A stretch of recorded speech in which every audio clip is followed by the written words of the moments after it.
The road to a potential $300,000 prize pool continues tonight in the Irish Hills as the stars of the eNASCAR iRacing Road to Pro approach the halfway point of the 2020 season, where from the virtual Michigan International Speedway, we say good evening, sim racing fans, and welcome to Podium Esports coverage of the eNASCAR iRacing Road to Pro. I'm Jacob Seelman alongside Justin Prince and Ricky Springer in the broadcast booth tonight, with Ryan Bauer punching buttons down in the production trailer as we gear up for 200 miles of action at this 2-mile, very wide, very fast racetrack. And it's been fun for the first 5 weeks. We go from a road course now to a look at the wide, sweeping 2-mile oval that is Michigan International Speedway. 18 degrees of banking in the turns, 12 degrees on the front stretch, and 5 degrees very flat back straightaway for this D-shaped oval. And Justin Prince, I'll turn to you first, because through the first 5 races of action, we've seen a little bit of everything. We've seen draft races, we've seen a road course, we've seen short track action. Tonight, back to the drafting portion of it, not necessarily at a super speedway, but for these trucks, Michigan, yeah, it's going to look like a pack race at Daytona or Talladega. Yeah, a lot of on-throttle time expected tonight here at Michigan International Speedway, especially with these trucks. For many of these competitors tonight, it's about finding that right balance entering this evening to make sure you have enough downforce for the corners and enough straightaway speed to try and make passes down the straightaways. We'll see which teams had that best balance by the end of the night, but it's going to be interesting how these competitors will be tested. It will be that, and not only are we testing competitors, but I jokingly say we're also testing the broadcast booth, because we want to welcome for the first time to Podium Esports coverage our friend Ricky Springer, who joins us as the third member of the broadcast crew tonight. Ricky, first off, we are very glad to have you as part of the crew, and I know you in particular are looking forward to this race at Michigan, because if nothing else, we know that it's going to be exciting in a whole different way compared to what we saw at the Roval 2 weeks ago. Yeah, it's definitely going to be exciting. I mean, there's going to be a lot of close racing, more than what we saw at the Roval last week, and especially me watching the race from you guys. I feel like it's definitely going to be a lot of side-by-side, but I feel like the field will eventually get spread out, and it's definitely going to be who can save their tires for a long run. Tire conservation will potentially be key as we go throughout the course of this 200-mile event, and something that we're going to have to monitor, because the track temp already blistering 113 degrees as we get set to roll for this 200-mile race. We'll go ahead and give you the starting lineup, and perhaps a driver that I didn't expect to be on the pole continues his momentum from the road course, perhaps a specialist showing he's more than just a road guy. Mitchell DeJong going to lead the field to green after a pole-winning lap of 39.031 seconds. He'll be joined on the front row by the returning Jordi Lopez, who comes back after 2 races on the sidelines. Ryan Doucette starts third, the championship leader, alongside Derek Justice. Jarrett Liebert completing the top 5, alongside Carson Hocevar out of NASCAR Gander RV and Outdoors Truck Series. Seth DeMerchant starts 7th alongside New Englander Jake Matheson. Will Norton and former eNASCAR Coca-Cola iRacing Series driver Cody Bias completes the top 10. Brian Pratt starts at 11 tonight, with Femi Olot starting in 12th. Garrett Maines will look to try and get some good luck today, starting in 13th, with Dylan Rafferty in 14th spot. Michael Finlayson starts in 15th. Donovan Strauss in 16th, coming second in the Landon Castle qualifying challenge just a week ago. Casey Tucker in 17th, Drew Freenosh in 18th. Caden Honeycutt, Brendan McKissick round out the top 20.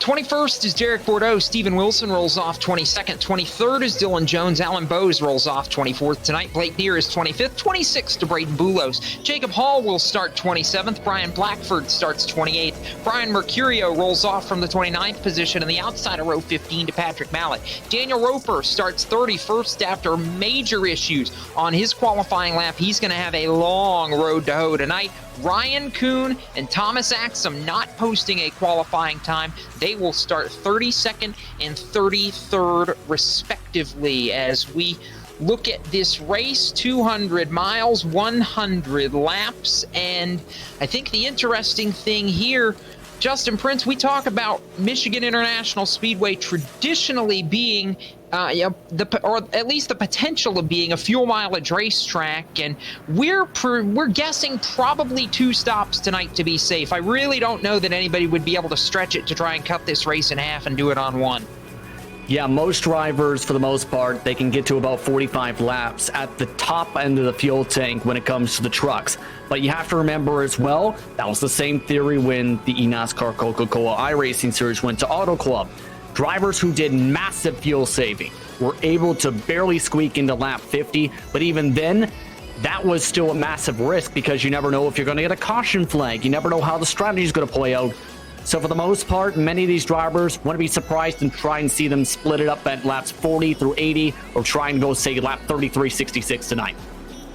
Of course, I mentioned it briefly when we were bringing you the starting grid, but the big story tonight, Jordi Lopez back in the field after 2 races that he was not competing in the field, was the points leader a month ago, now having to rally back just a little bit. Ryan Doucette, Derek Justice, 2 drivers who have had a lot of momentum in recent weeks, also starting towards the front of the field, and very shortly we will see exactly how it all shakes out. But we're glad you're with us here on Podium Esports as we get set to bring you round number 6 of the eNASCAR iRacing Road to Pro, as we see the best drivers in oval racing try to make their mark and get one step closer to the eNASCAR Coca-Cola iRacing Series. Mitchell DeJong leads the field off of corner number 4 as the pace car heads for pit road. He'll get the jump. The green flag will go in the air, and we are racing in the Irish Hills of Michigan. DeJong on the jump in the Virtual Racing School Toyota Tundra. He'll take the lead over Lopez as they go side by side. Ryan Doucette and Derek Justice racing for the 3rd spot down into turn 1 for the first time. Doucette on the bottom of the speedway. He's going to be under that beautiful pink 13 truck as they're going to come out of turn 2, flying down the back straightaway. Doucette trying to take over that spot, and I believe he will get it down and off into turn 3. He'll get it for now, but Justice, though, really keeping the momentum wound up on the outside lane as Doucette almost washes up Justin Prince. As we look ahead at this battle from 5th place, 6th place, Carson Osabar, who's trying to take the spot and will from Jarrett Liebert as they cross the line. Yeah, lots of side-by-side, and it was hit upon a little bit just now by Ricky that you need to carry as much momentum as you can around these corners to try and maintain track position, try and set up passes. If you have to get off the throttle when the tires start wearing, that can mean you might start sliding down the totem pole when it comes to the race tonight. So already Mitchell DeJong jumping out to a pretty big early lead, perhaps a bigger lead than I would have expected him to have, about 5 truck lengths over Jordi Lopez, who rides in the runner-up spot. And I really thought, Ricky, that we'd see the draft be more of a factor early on. First side-by-side battles for 4th now as Hocevar is on the march. Yeah, the side-by-side battling is definitely going to take a toll on the drafting. I thought draft would be a bigger issue as these guys go around this 2-mile oval here, but it all depends on how bad that aero push would be behind other trucks. That could be the big issue of why not a lot of drivers are trying to work together in the draft here. Field really stretches out single file all of a sudden back to about 8th place or so, where Seth DeMerchant sits, and DeMerchant in his familiar 57. He and Will Norton were just going at it a moment ago. Now it's a little further back to Cody Bias in the 16, the Cessna entry, where he's trying to go at it and bring Briar LaPrade along with him, is up on the outside. The 25 of Will Norton starting to cycle back into the clutches of Garrett Maines. And one of the tricky things, too, is if you lose that bottom line just above that first seam, that's where you start sliding up the track. Yes, you can carry a lot of momentum off turn 4 down the straightaways, but if you're on the bottom side, even with the aero push, it's still the quickest way around on the corners to try and set up passes, and in turn, gains you net positions if you're patient. Couple of guys stuck on that outside groove right now. DeMerchant in the 57, the 25 of Will Norton. Garrett Maines has come through on the bottom of the racetrack. He'll take a position away from Norton. Briar LaPrade is already through in the Ledford Billiard Supply. Number 19, he has fought his way forward to the fringes of the top 10, and now he'll lose the bottom of the racetrack as Maines in the 1. Garrett Maines has charged his way forward, and Maines cracking the top 10, or really almost on the fringe of the top 10. I think he'll take 11th here from LaPrade as they work down the back straightaway. And that's an impressive run, Ricky, by Garrett Maines early on. He's been able to really work that number 1 truck just about anywhere he's wanted it to. Yeah, he's definitely been cutting through the field at the beginning of this race. Did not have quite the finish that he wanted at the Roval, but this is definitely a step up from that as he has been cutting through the field today, and I expect to see him up front for the end of this race. Femi Olot doing a nice job in the 28, marching his way forward for total advantage. Now going to take a spot from the 22 of, from the 52, rather, of Jake Matheson as they work down the back straightaway. Matheson was in the top 5 moments ago, Justin Prince, but he has gotten pinned on the outside lane with Doucette, and they're going to fall back maybe outside of the top 10 by the time this is done, as now Matheson in that 52 really starting to lose ground. Yeah, at this point as well, Doucette already losing ground with that. DeMerchant also still in the same boat at this point. They're going to need to find a hole in fairly quickly if they want to try and get some rhythm back. Here's one of the main things, too. If you get stuck on that top side for too long, puts extra heat potentially into the right front tire, makes you a bit more tighter for the long run, and you don't get that tire wear back. That forces you off throttle potentially for past lap 20, and that could be where you start dropping back a little bit. Change for the runner-up spot. Derek Justice just took 31 flavors, and the Baskin-Robbins entry passed the 44 of Jordy Lopez, and Lopez now falling back. Hocevar's come into this mix, but Derek Justice doing a nice job to run up to the 2 spot. It's a 3-truck battle for second as we are 7 laps in, Ricky. They head back to turn 1, and I like what I'm seeing out of Derek Justice's truck. He's actually closed just a little bit on race leader Mitchell DeJong. Yeah, Derek Justice definitely looking good in that 13 truck as he works his way off of turn 2 now to shoot down the back straightaway. He definitely is showing a lot of speed here in the early runnings, but we'll have to see if he's pushing it a little bit too hard and giving up those tires, or if he still is saving and just has that fast of a truck. I feel like Jordy Lopez in that 44 for Horizon is lurking. Justin Prince, we've seen him do that in every race he's been in this season, save for Daytona, which he got up to the front at the end in and dominated when it mattered. But that's really Jordy's MO is he'll sit there, he won't burn his stuff up, he'll be patient and wait for everybody else to perhaps use a little bit more. And right now, I feel like he's pretty comfortable there in between Justice and Hocevar. Yeah, at this point, it's good to be more on the conservative side, just try and save, especially with the aero push making it much more tighter throughout the corners and much more easier, in theory, if you try and push, let's say, to burn up your tires. Keep in mind as well, Derek Justice, going to be really good on saving tires as well. He's also in that mode, it looks like, to try and save everybody, just trying to work together and just stay in a line, work together, and get up to the leader. They're trying to do that for the moment. 9 laps in of 100. It's Mitchell DeJong. He's led them all from the pole so far. Derek Justice rides second. Jordy Lopez is third. Carson Hocevar fourth. And Femi Olot has marched from 12th all the way up to the top 5 in 5th. Cody Bias rides 6th. Jarrett Liebert is 7th. Garrett Maines is 8th. Patriot Briar LaPrade 9th. And Michael Fenlison completing the top 10 as we work about the 10% mark of this race. This time by, it'll be 10 laps complete of 100. We go on board with Femi Olot and Justin Prince. What are you seeing out of this entry from Total Advantage that you're liking so far? Well, I'm liking so far its ability to find whatever lane it wants to run on the racetrack to make passes. That has been one of the main keys that we've seen from Garrett Maines as well tonight. That car is able to cut on corner exit, is able to stay on throttle and carry a lot of speed and downforce. You could say the same with the one machine, and if you can do that, you can carry that momentum down the straightaways and make passes. There's that balance I was talking about as well, where if you have too much downforce and have too much corner speed, you're not going to have enough top-end speed, and you'll be passed down the straightaways. A couple drivers are taking advantage of Maines now as he had to get off in the gas this past lap. Yeah, he did. Broke the momentum, and that allows Briar LaPrade to get to the inside and bring with him the 14 of Michael Fenlison. Fenlison jumping up a spot now to 9th as they drop Maines back to 10th a little further back. It's the 52 of Jake Matheson who's trying to make some moves. The 51 of Donovan Strauss is back there. Strauss is trying to get through it, and Dylan Rafferty also in that mix in another 3-car scramble. That's 11th, 12th, and 13th.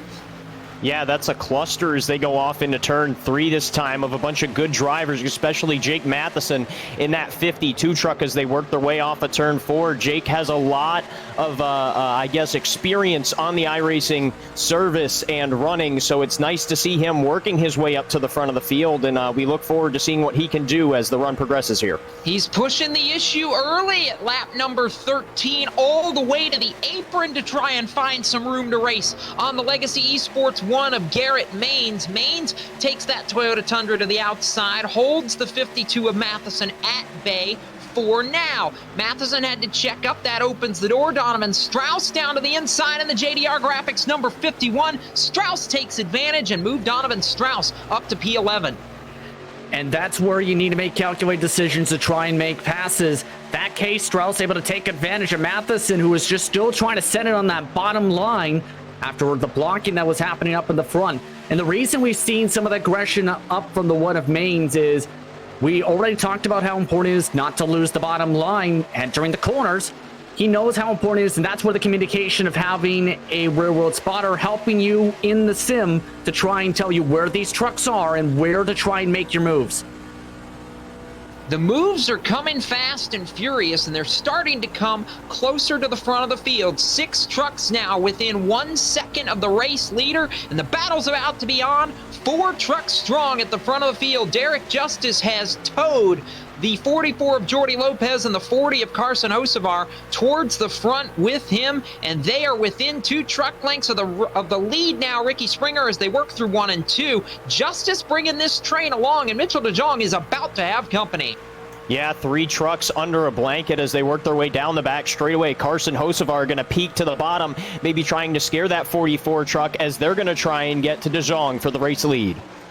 Hocevar makes it look easy, and I almost think that's a case of Jordy Lopez saying, if you want it that bad, go ahead and take it. So the Carolina Simworks entry of Hocevar all the way to the inside of the 44 of Jordy Lopez. That's the battle for third. Up front, race for the lead as they head for turn number 1. Pressure from Derek Justice to the back of Mitchell DeJong. DeJong holds him at bay for now. Justin Prince, but it is almost a trailer hitch between them as they're nose to tail off 2. Good run coming off the corner, though. Dime in the corner just a little bit, backed it up. Just doesn't have any draft help, of course, up in front to try and pull him on forward. It's going to be difficult. Needs to send it hard, side by side into 3.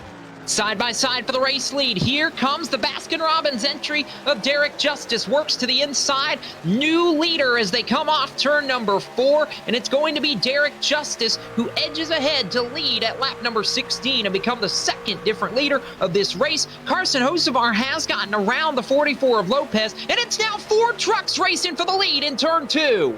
4 trucks racing for the lead as they're going to come out of turn 2 this time, almost side by side and almost 3 wide. There is the 44 going to take down to the bottom of the speedway on the inside of Carson Hocevar as they enter down into turn 3.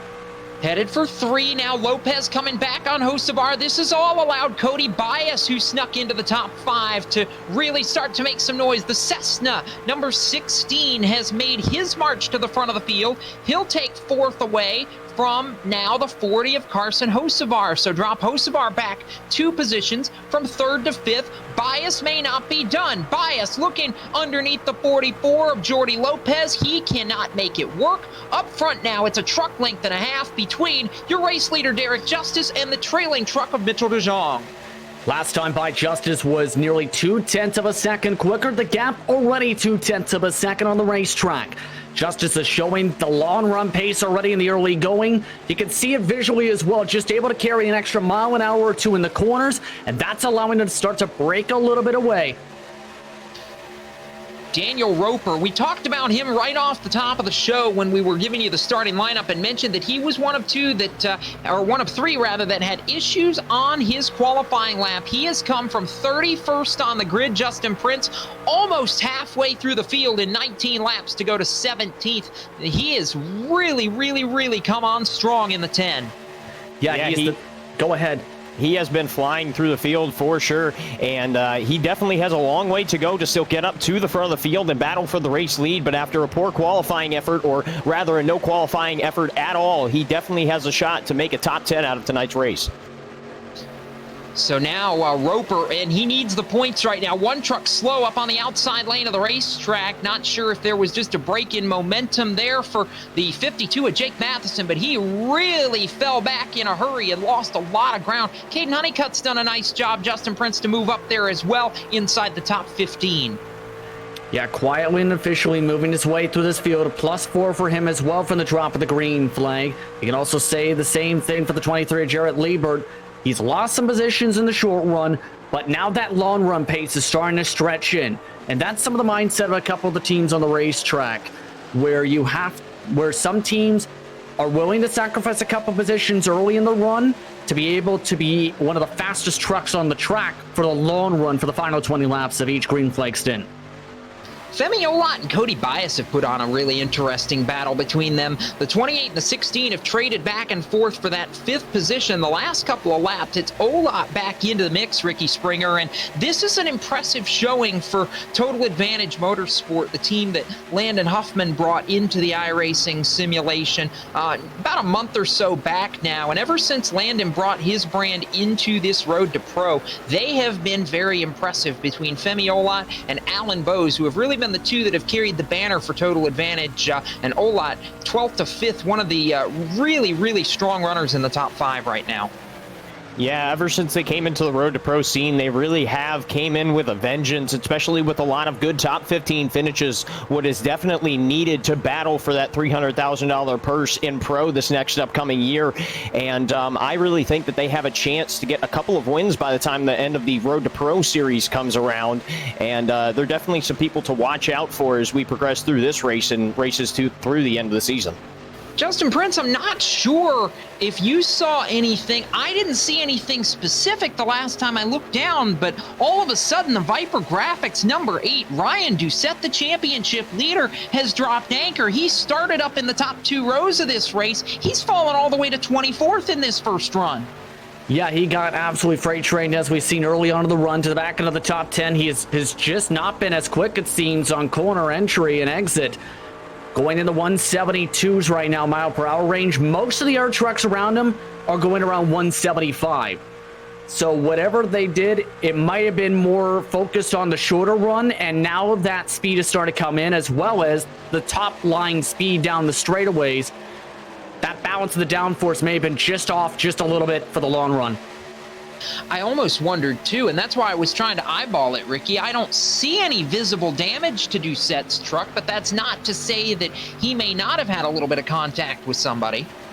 I mean, he definitely could have gotten into the wall there, but it also could just be that his truck is getting really tight on this long run. 24 laps in the books, coming to complete lap 25, and you just have to wonder if maybe that truck got tight. They really did set it up for the short run, and they were just hoping on cautions to fill this race. No change at the head of the field. There has been a change for second, however, as Mitchell DeJong finally got shuffled by the duo of Jordi Lopez and Carson Hocevar, who almost look, JP, as they're trying to work together. The problem is they're working together, but they're losing a tenth a lap to Derek Justice. He has really pulled out to a nice advantage as we work lap 25. Yeah, and that's exactly what I was seeing once that gap started to grow a little bit by bit here. And it looks like Lopez realized he's not helping out. He's going to now try and push Hocevar, it looks like. So they're trying to do anything they can to stay within the draft. Here's the problem. Justice has just about broken the toe up at the front of the field. Yes, it's only a 9/10 of a second gap, but that is still fairly decent when it comes to Michigan standards. It is.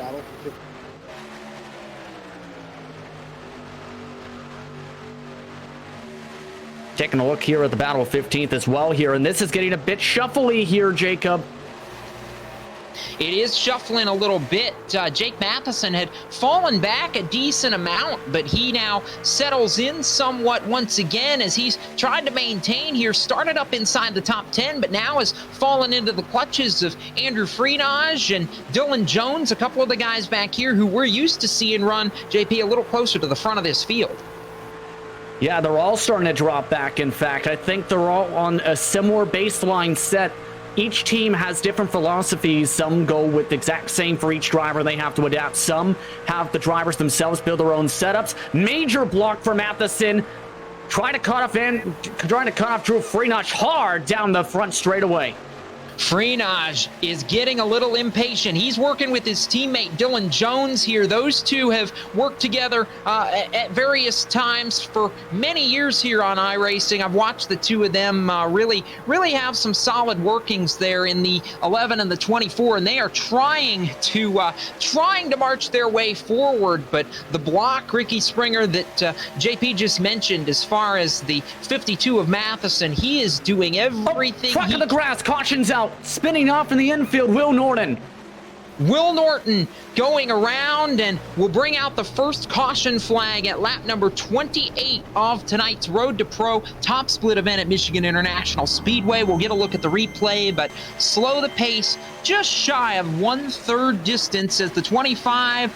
We'll get a good look at it here. He was decently back in the pack from where things had originally got going, but Norton looks like working the outside lane. Does he get the wall or does he get help? He tries to come down, and I think that's a case where you come down, somebody's already there, and he kept trying to come down, Ricky Springer, and there's only so far you can go when there's another truck in the way. Yeah, blocking is the name of the game, unfortunately, here at the Michigan International Speedway with these NASCAR trucks, and it just seemed like he tried to come down. Maybe the spotter told him he was clear, and there just wasn't enough room for him to come down to the apron. So Will Norton goes around. He was outside the top 20 at the time of the incident. He'll now fall all the way to the tail of this field in 32nd position as we work under caution flag now with 28 of 100 laps complete. And with that, we're going to go ahead and step away for a quick commercial break. When we return, we'll have more from the virtual Michigan International Speedway. So grab you a snack or a drink and rejoin us here in just a couple of minutes on Podium Esports, where you're watching coverage of the eNASCAR iRacing Road to Pro from Michigan International Speedway.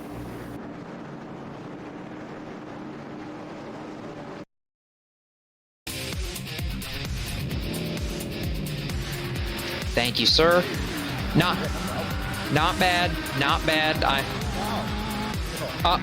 Other than me being a dork once and calling the wrong number and then my push to talk.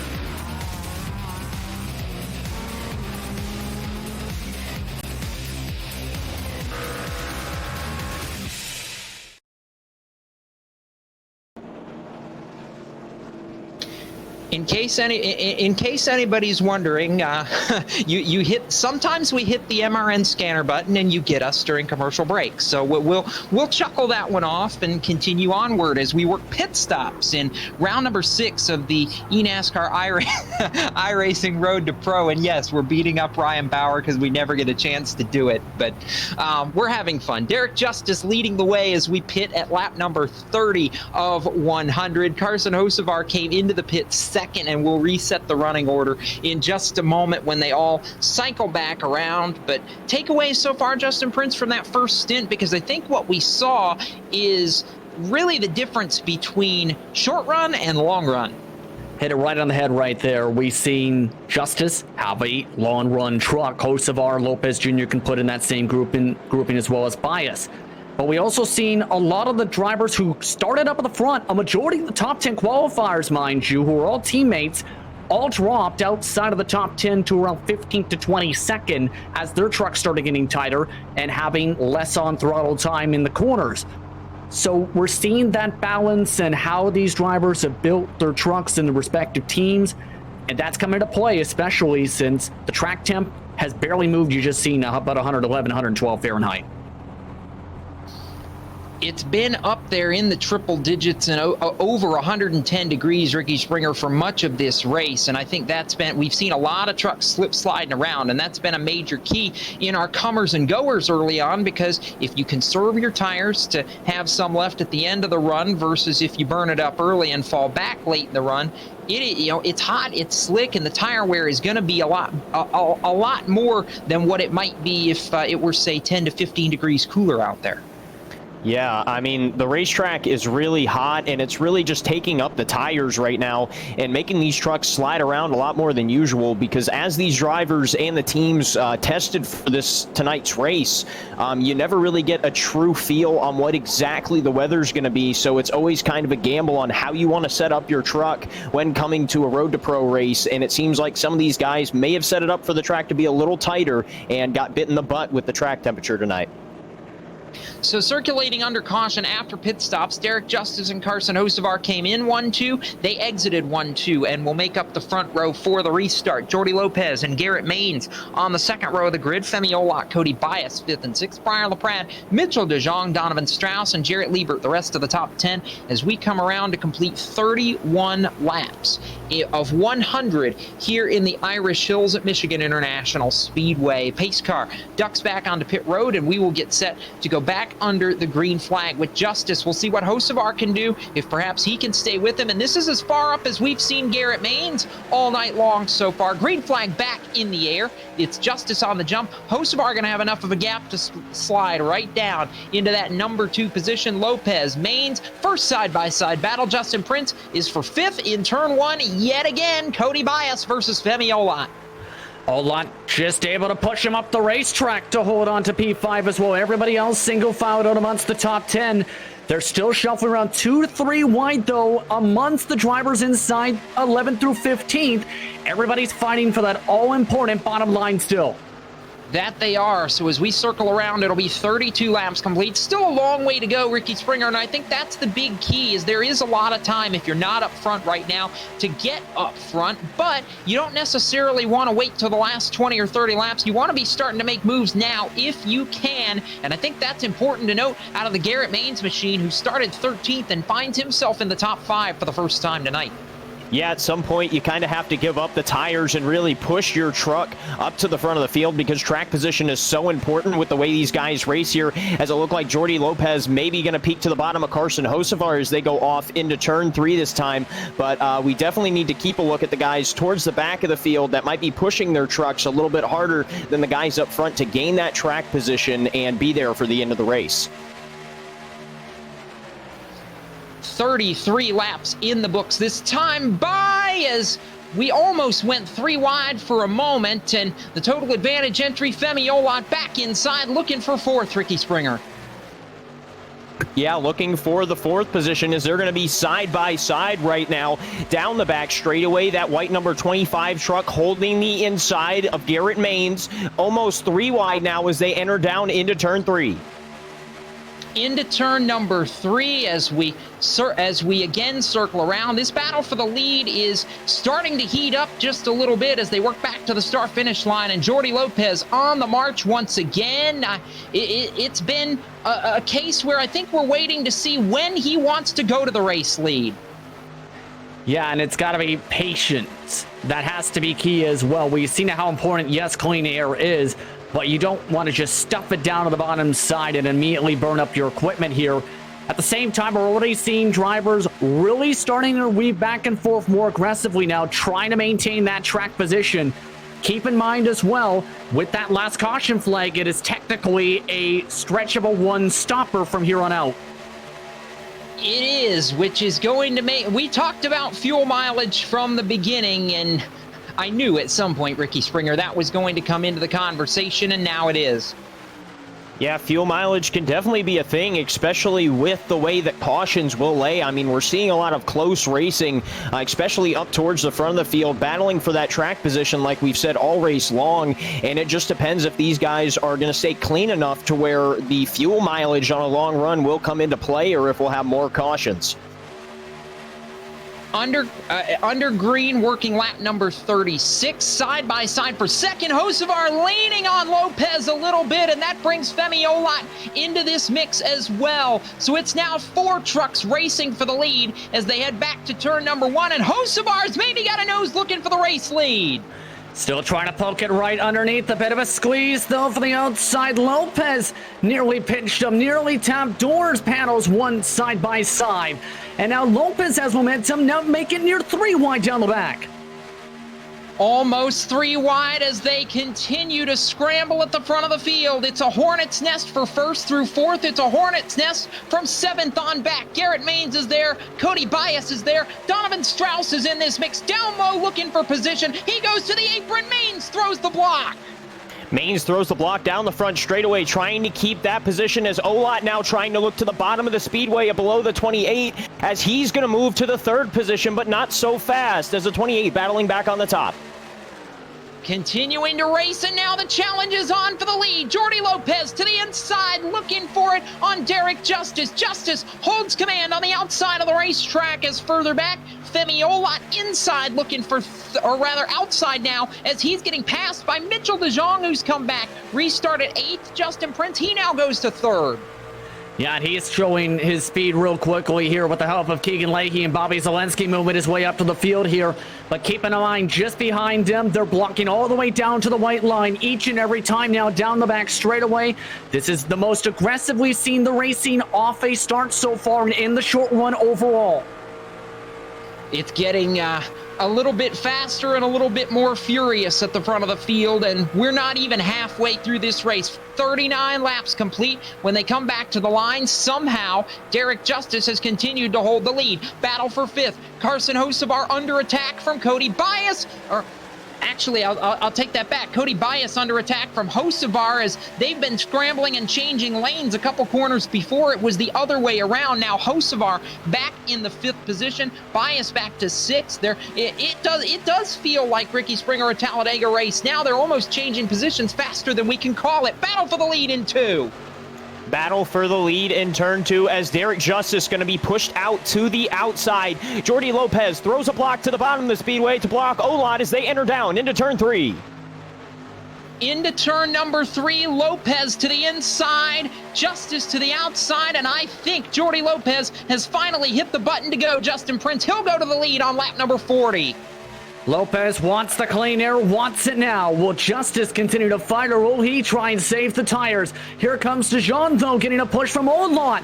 Make it side by side for 2nd position as the VRS truck dives in. So Lopez to the top of the board for the first time today, and now we're going to see that outside lane really start to rear its ugly head, Ricky, because now Justice not going to be able to fight back. He cannot find a lane. DeJong's coming for 2nd, and there's more behind him. Yeah, and that's definitely trouble for Justice on the high side as that truck is just going to get so tight on entry and through the center and then loose coming off. There's not really a whole lot he can do from those trucks to the inside as they're just going to freight train him on the bottom as now he's side by side with that VRS truck and about to lose to the 28 as well. All right, so Femi Olot now really starting to come forward as they almost get together again. It's as tight as it's been all race long, Justin Prince, and we're seeing it. It's fast, it's furious, and guys cutting from the top to the bottom. The draft really coming into play even more than before. Yeah, no one wants to sacrifice that all-important track position with how these trucks have been fighting so far. They know how vital it is to have yourself higher up the running order, especially when the pit stops come in. It's getting pretty chaotic, and you have to wonder how the drivers are going to be in terms of their patience levels the more they keep on fighting like this. Again, side by side for the lead.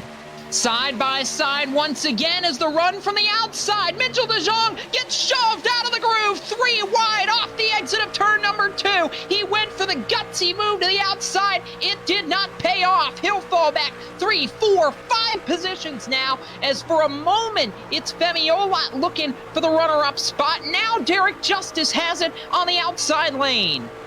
Yeah, that was definitely big trouble by the 21 truck as he lost several spots and may have some damage that could hurt him for the rest of the race.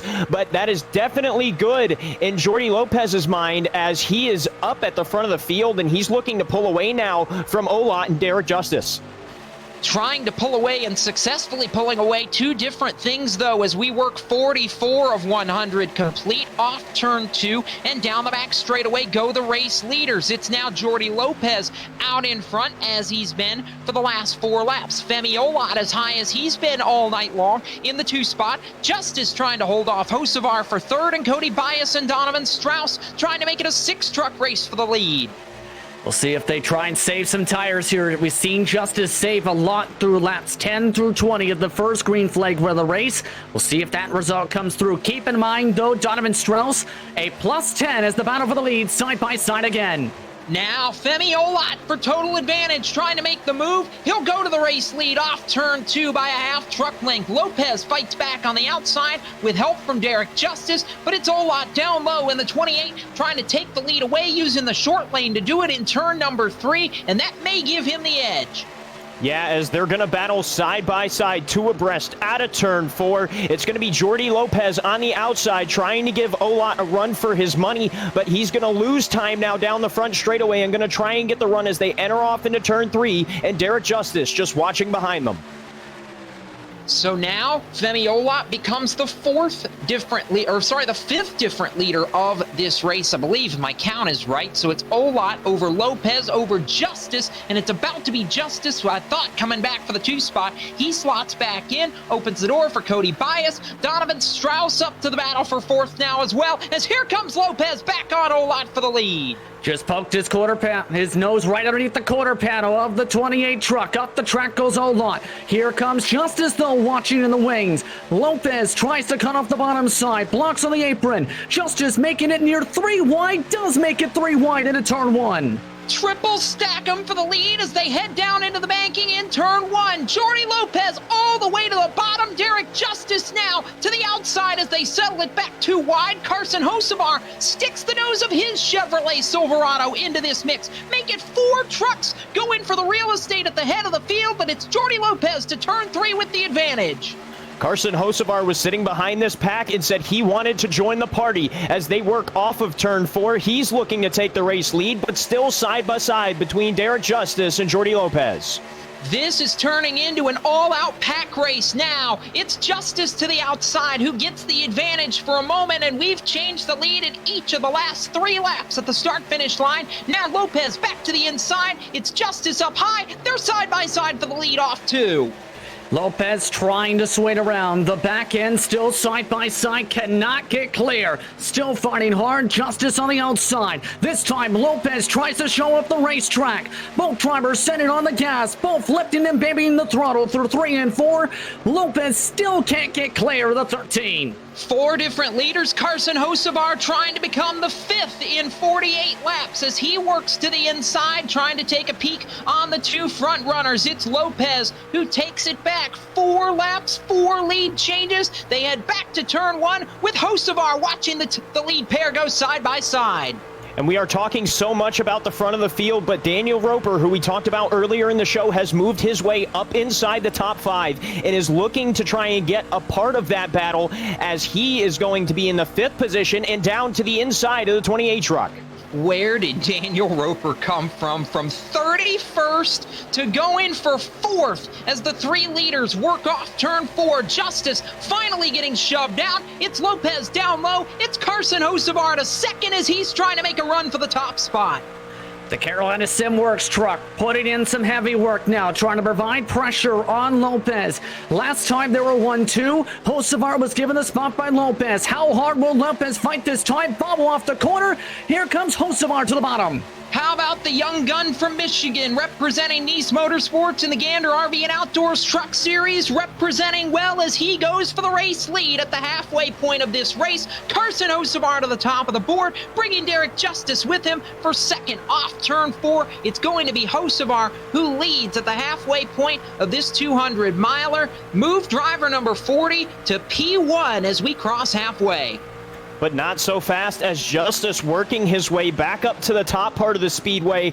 And oh my goodness, it is Daniel Roper making a move for the 3rd position, absolutely flying around the track. And he said he wants to be another lead change in this race. He does. He's not there yet, but he's getting close. And while we have an opportunity, we'll go ahead and take this opportunity to bring you the iRacing Midway Race Break, brought to you by iRacing, the world's truck in the wall. Hold on. Donovan Strauss up on the fence.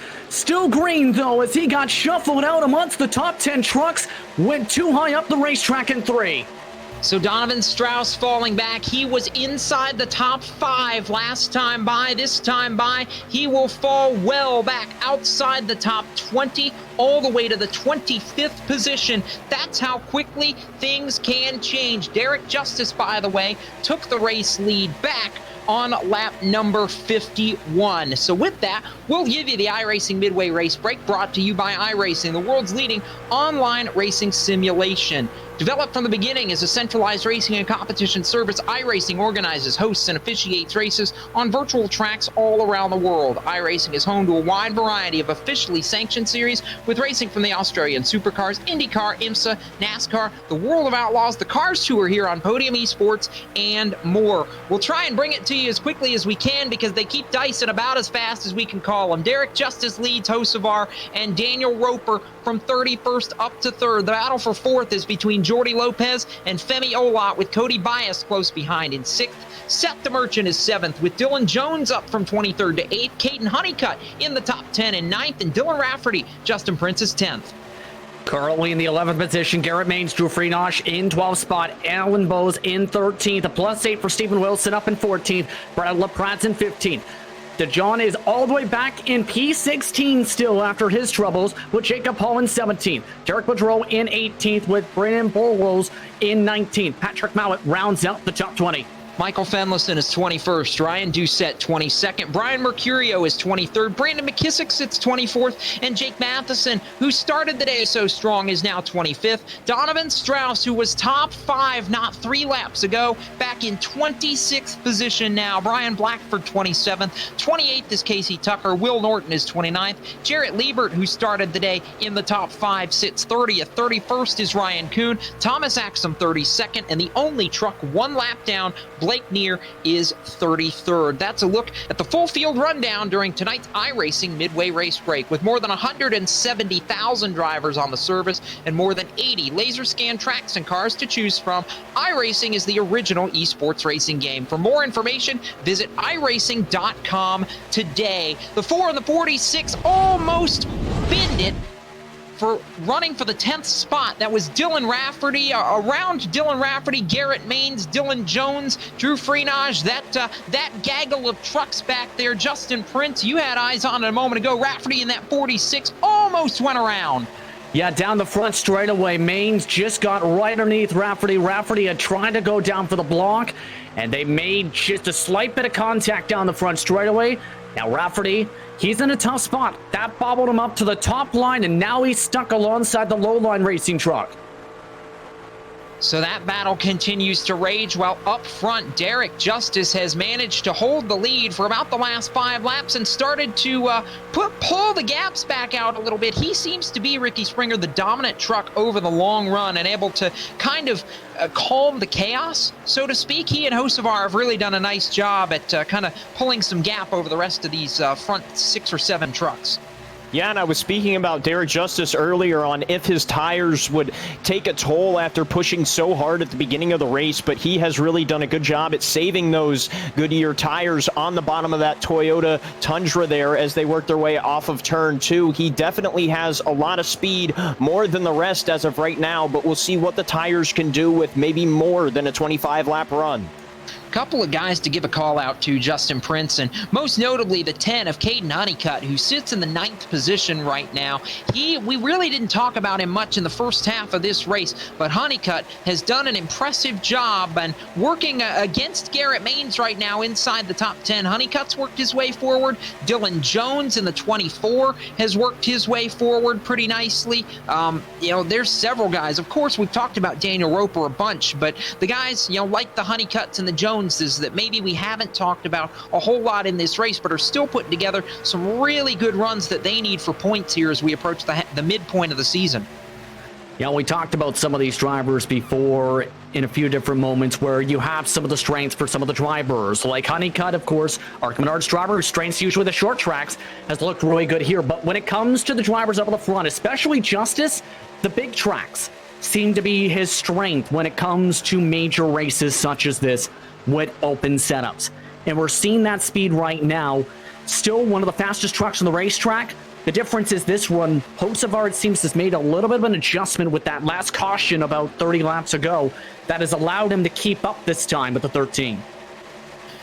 It's interesting because we've seen, some of the players, Ricky, stay the same, and some of the players have shifted over the course of this most recent run. But I think the driver who really could be the one to stir this drink, even though we've talked about him a bunch with good reason, is Daniel Roper, who right now is under attack from Cody Bias for third. He slipped up just a little bit off of turn number 4, and Jordy Lopez is down on the apron just behind them trying to take advantage. Yeah, Daniel Roper has been doing great this whole entire race, but it might have finally came back to bite him as he might have burned off those tires trying to push his way from the 31st position, as we said at the start of the show, at the beginning of this race without a qualifying lap, all the way to up inside the top 10, and now fighting to stay there as Jordy Lopez is going to be the next truck to try and battle him for the spot. This is about as high up as we've seen Cody Bias as well, Justin Prince. And Bias has had such a roller coaster start to the 2020 Road to Pro season.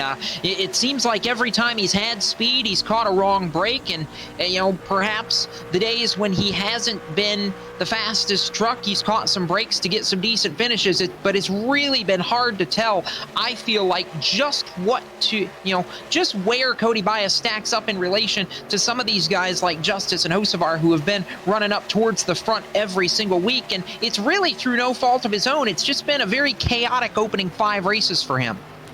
Yeah, and that's the unpredictability when it comes to Road to Pro, is it's hard to maintain consistency because there's so much pressure and there's so many variables when it comes to when you might get in an incident, what the different types of racetracks you go to that test your skills.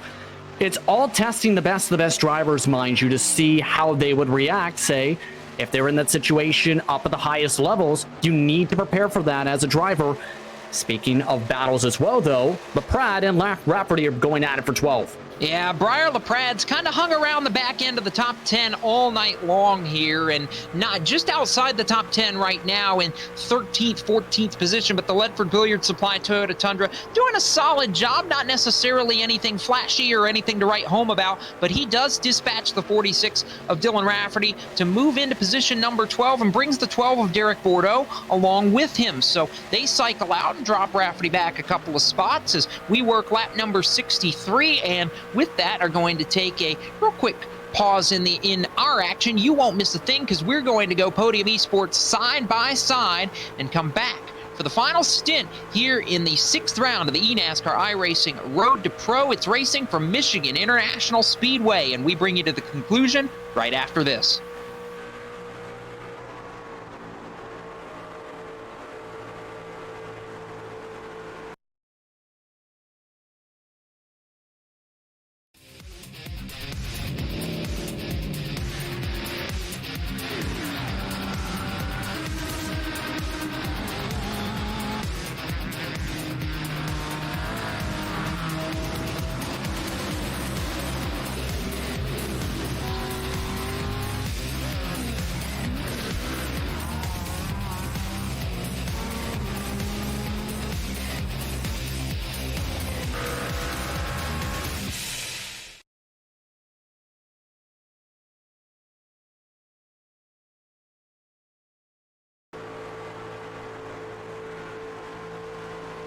Welcome back to coverage of the 6th round of the eNASCAR iRacing Road to Pro from Michigan International Speedway. It's the top split of action from the Irish Hills, and we are 64 laps complete. Looking at your race leader, Derek Justice, who sits out at the front of this field as we pass now almost the 2/3 mark of this race. Jacob Seelman joined by Justin Prince and Ricky Springer on the call this evening as Justice has worked his way out to now a 7/10 of a second advantage. Ryan Bauer, of course, down in the production trailer tonight as Justice leads Carson Hocevar, Cody Bias, Daniel Roper, and Femi Olot among the top 5. Jordy Lopez, after 2 races out of the series, returns in 6th position tonight. Seth the Merchant is 7th. Garrett Maines in 8th. Dylan Jones and Stephen Wilson, the rest of the top 10 as Caden Honeycutt trying to shuffle his way back forward. Briar LaPrade back there. There's been a lot of drivers who have had some solid performances, Justin Prince. Not, spectacular, but solid nevertheless. Yeah, absolutely. And that's one of the main keys is making sure you have solid runs for solid points. Steven Wilson has been quietly having a solid run. DeMarchand quietly a solid run, has been leading laps, but he's been constantly inside the top 10 tonight. And Dylan C. Jones also in that ballpark as multiple drivers are pitting. The window's open. Green flag pit stops are underway, and it's as if the Red Sea parted and every mass exodus. Ricky Springer, here comes 2/3 of the field, if not more. Daniel Roper stays out an extra lap, but most of the field at lap 66 is in. Yeah, most of the field dove down pit road, but some guys like Blackford and Tucker had already came down pit road a lap before, maybe trying to jump some of the lead cars as they take through pit stops this time. We'll have to see where everybody gets cycled out after these green flag pit stops. I don't know that I've ever seen a green flag pit cycle here at Michigan, Justin Prince, where it's virtually the entire field that pits. If you're Daniel Roper and Femi Olat, now a couple of these guys who didn't come and pit the first time, you got to be feeling pretty lonely here. Well, they just pit the second time around, just as you said that there, Jacob. And I think the reason we've seen so many drivers come down at the same time is we talked about the expectations of a pack race. The draft has been very crucial. If you lose it, you lose a lot of time. One of the best examples is the 25 truck of Thomas Axum. Had a terrible start to the race on lap 1. Lost the draft early. He went as far back as about 5 seconds from the rest of the field. He's one of those drivers who just ducked down to the last group. So 67 laps complete when they come back across, 68 laps complete when they come back across the stripe. And when it all cycles out, it would appear as though Derek Justice likely going to cycle back out to the race lead. We see him working off of turn 2 right now, and it looks like by the time we get all the way back around and cycle timing and scoring, he is indeed going to have the lead over now Cody Bias in the 2 position, which is interesting, Ricky Springer, because that'll be as high up as Bias has run all race long. Yeah, he definitely had a good strategy choice with when to pit that time. I thought we were going to see some trouble on pit road when 3/4 of the field decided to dive down at the same time coming out of 4. There was no contact made, and it was really good for Bias as he gained a ton of positions off of that cycle, and we'll really have to see how quick that truck is in clean air as he tries to catch his way up to Derek Justice for the race lead. And this is one of those cases where now you've really got to hope, if you're anybody other than Derek Justice, Justin Prince, that this packs together rather quickly, because this has spaced out most of the front runners and made it to where I don't know now with that green flag pit stop if we're going to see a pack race to the finish unless there's another caution. Yeah, that's going to be the telling sign if we get the yellow flag if we see that case. But we were expecting to potentially spread apart for when we got a longer run. It just took to the pit stops for that to be the case. If you work together as a group of drivers, though, you'll be able to try and reel down other cars, or trucks rather.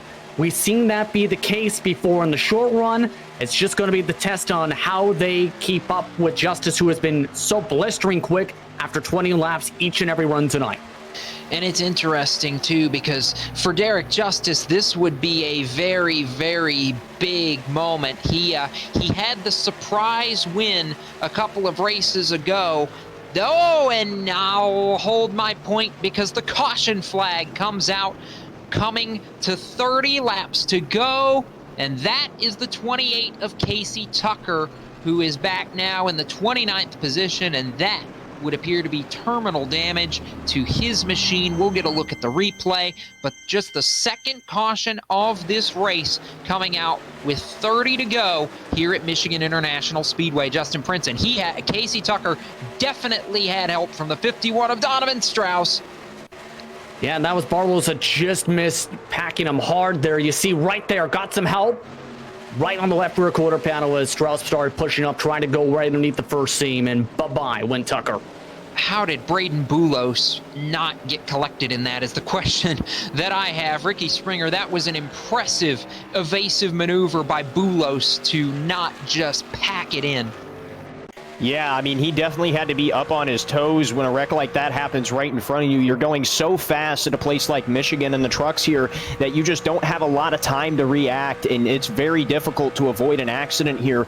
But speaking back on Casey Tucker, he was one of the trucks that pitted on the lonely pit road, as we would call it. Him and Blackford were the first two trucks to come in after staying out, and unfortunately that came in to bite him, and he will more than likely be done for tonight's race. Did I mention split strategy? I'll say it. Most of everybody comes down pit road. One of the few that does not. Carson Hocevar, Justin Prince, who believes track position is going to be key. He stays out. A couple of 2 tires. Most of the leaders that came down take 4, but it's going to be Hocevar who jumps to the race lead. And Honeycutt also looking like he's on that same strategy, also staying out. But don't blame some of the trucks for taking 2 tires to try and keep track position. Some have said they feel more comfortable when it comes to 2, but you have to make sure you make the right adjustments to be able to run on the 2 tires. If you just take 2, put in fuel, there's a chance that truck snaps around. If you're a crew chief or a spotter, you have to make sure you keep that truck sealed and balanced like it would be on 4 tires to maintain the track position. All right, Ricky Springer. So now we're inside of 30 to go, and we just got the caution that a lot of guys were not hoping to see. Is playtime over at this point? Yeah, I think you're not really going to have time to save tires. I know a lot of guys want to save it in case this 30-lap run goes green, but we've seen how aggressive these guys were being with 60 and 70 and now dropping down to below 30 laps to go. But when we take the restart here of how aggressive they've been in the pack on the restarts, and I personally think that it's going to get even crazier here at the end of the race, and there's really no time to play around with saving tires, and it's go time. So go time is right now with 28 laps to go, and we'll give you a look at the iRacing leaderboard as we work lap number 73. It's Carson Hocevar and Caden Honeycutt first and second ahead of Jordy Lopez, Seth DeMerchant, and Derek Justice. Garrett Maines is 6th, Cody Bias sits 7th, Stephen Wilson is 8th, Alan Bowes is 9th, and Femi Olot completes the top 10. Derek Bordeaux is 11th, Dylan Jones is 12th, Daniel Roper 13th, Jacob Hall 14th, and Will Norton has rebounded up to the 15th position. 16th is Brian LaPrade. Jake Matheson is 17th. Andrew Freenage is 18th. Patrick Mallet is 19th. And Brian Mercurio rounds out those in the top 20 as it sits. I believe we have 30 trucks now on the lead lap as Blake Neer, Casey Tucker 1 lap down apiece, and Jarrett Liebert the only truck that has formally gone behind the wall in this 33 truck field. So that's a look at where the top half, at the very least, of the field is running. But the driver, I feel there are 2 that stick out to me, Justin, that I feel the worst for right now. And it's the driver in 21st, Donovan Strauss, who had that issue from a top 5 spot after he brushed the wall earlier on. And I've just been so puzzled by the issues for the 8 of Ryan Doucette tonight. It's really, the first 5 races we've seen, this is very unlike him. We expected him to be a contender tonight, and he has just not risen to the call. Yeah, it's been interesting when it comes to the Doucette part. Absolutely. Him and his teammates just have not been able to hit the mark, it seems.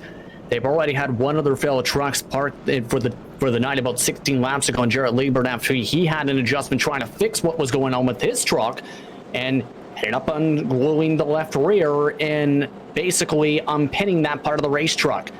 So we've seen where some of the drivers have been having to deal with some of those struggles with how their truck is.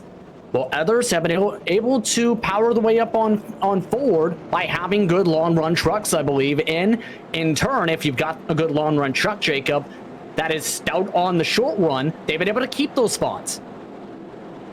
That they have, and I think we may be about to see a flurry of short runs to the finish, because I'm not convinced that we can keep this entirely clean without at least a little bit of contact. If the intensity that they were racing with at lap 30 is any indication, now that we're inside of 30 laps to go. Hocevar and Honeycutt, 2 young guns who have spent time in the real world racing late models against one another.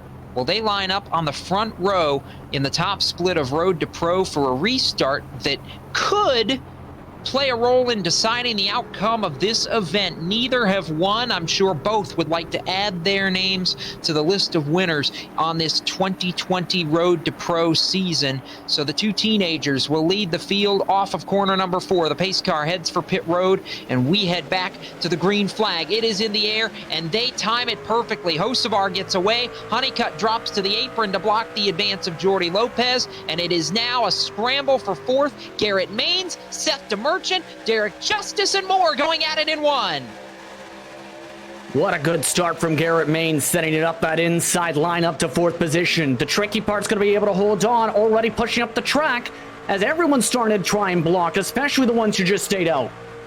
Those who stayed out, Maines tries to go low. Lopez throws the block. Maines tries to go high. The block is there again. The 5 of Steven Wilson falling back, but now Jordy Lopez. Trouble. Alan Bowe sliding off in the grass. Big checkup sent him sliding, able to save it, still green.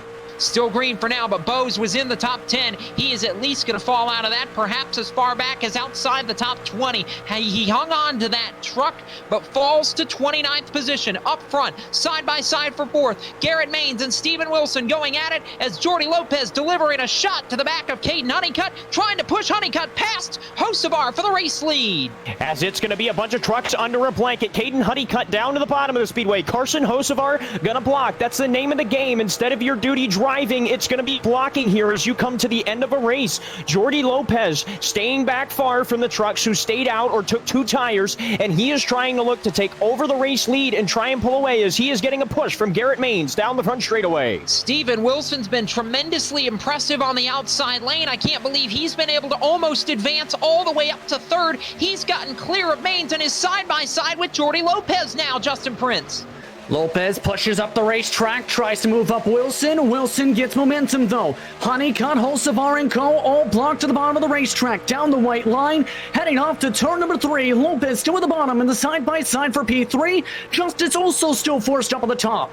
Well, they're making it. They're making tracks up in the top all of a sudden. Is this a case where 77 laps in, caution flag is out? No, we'll hold that thought. The yellow flag waves coming to 23 laps to go. It's a spinning truck. It looks like the 21 of Mitchell DeJong.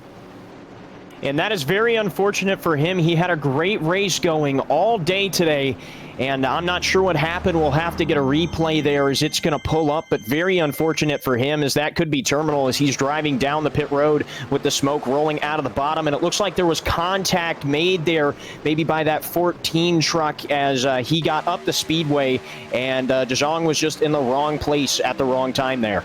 That was Michael Fenlison in the 14 that got into Mitchell DeJong, and what started out as such a promising day, Justin Prince, for the Roval winner. Oh, and it was Fenlison that got loose. It wasn't that he hooked him. It was he got loose and washed up into the DeJong truck, and it just kind of sparked a chain reaction from there. I don't know that it was anybody that did anything wrong in that scenario, just a case of a small mistake and bad timing.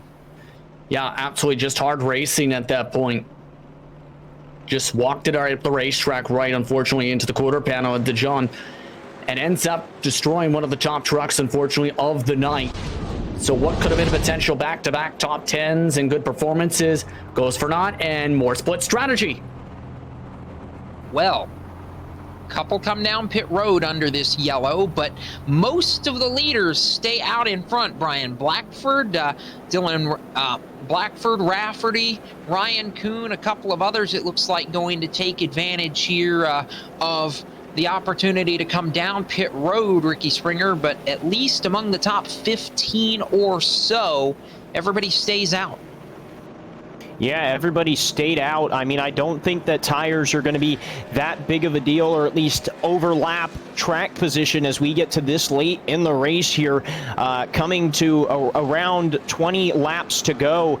And I mean, you're going to, a lot of guys stay out, especially if more cautions breed cautions here at the end of the race. And fortunately for Carson Hocevar and Caden Honeycutt at the front of the field, the tires might start to level each other out, and they actually might not be in trouble on those older tires now as we keep having cautions. I don't think so now, Justin Prince. points. Once you get a heat cycle or two into these tires, it really levels everybody off, especially at a place like Michigan. So I don't think those who pitted are going to be at any more of an advantage over those like Hocevar who stayed out. So for that 40 truck, this may be a case where he got a bit of a gift with this yellow flag. Yeah, a little bit, absolutely. And the more that they get caution precautions, the more the strategy goes in his and everybody else's direction, especially Honeycutt's as well, since, remember, they're both on the same tire window since they stayed out a couple cautions ago. But everyone who gambled and took the fresher tires after only a few laps, they're 21st on back. So they're going to have a long way to come through the field.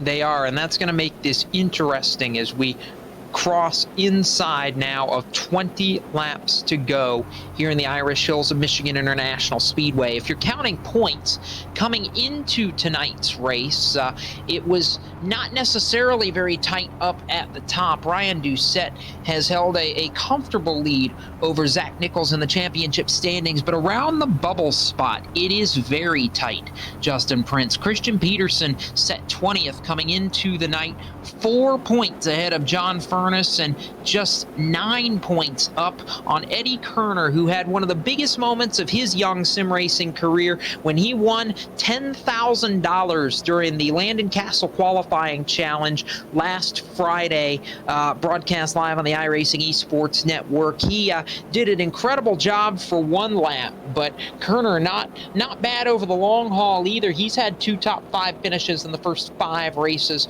of the Road to Pro season. He's not in the top split tonight, but certainly the young racer out of the Midwest at 19 doing his part to stay in contention because the top 20 advance from here into the Pro Series during the off season. Yeah, and that's definitely something to look for, especially with all of these drivers with such talent, especially in moments like that, winning $10,000, like you said. iRacing has become a huge outlet on the service here for real drivers and just sim drivers alike to really put their talent against one another, especially on a huge stage like the iRacing Road to Pro Series, to battle for a championship if they make it inside the top 20 here for the points.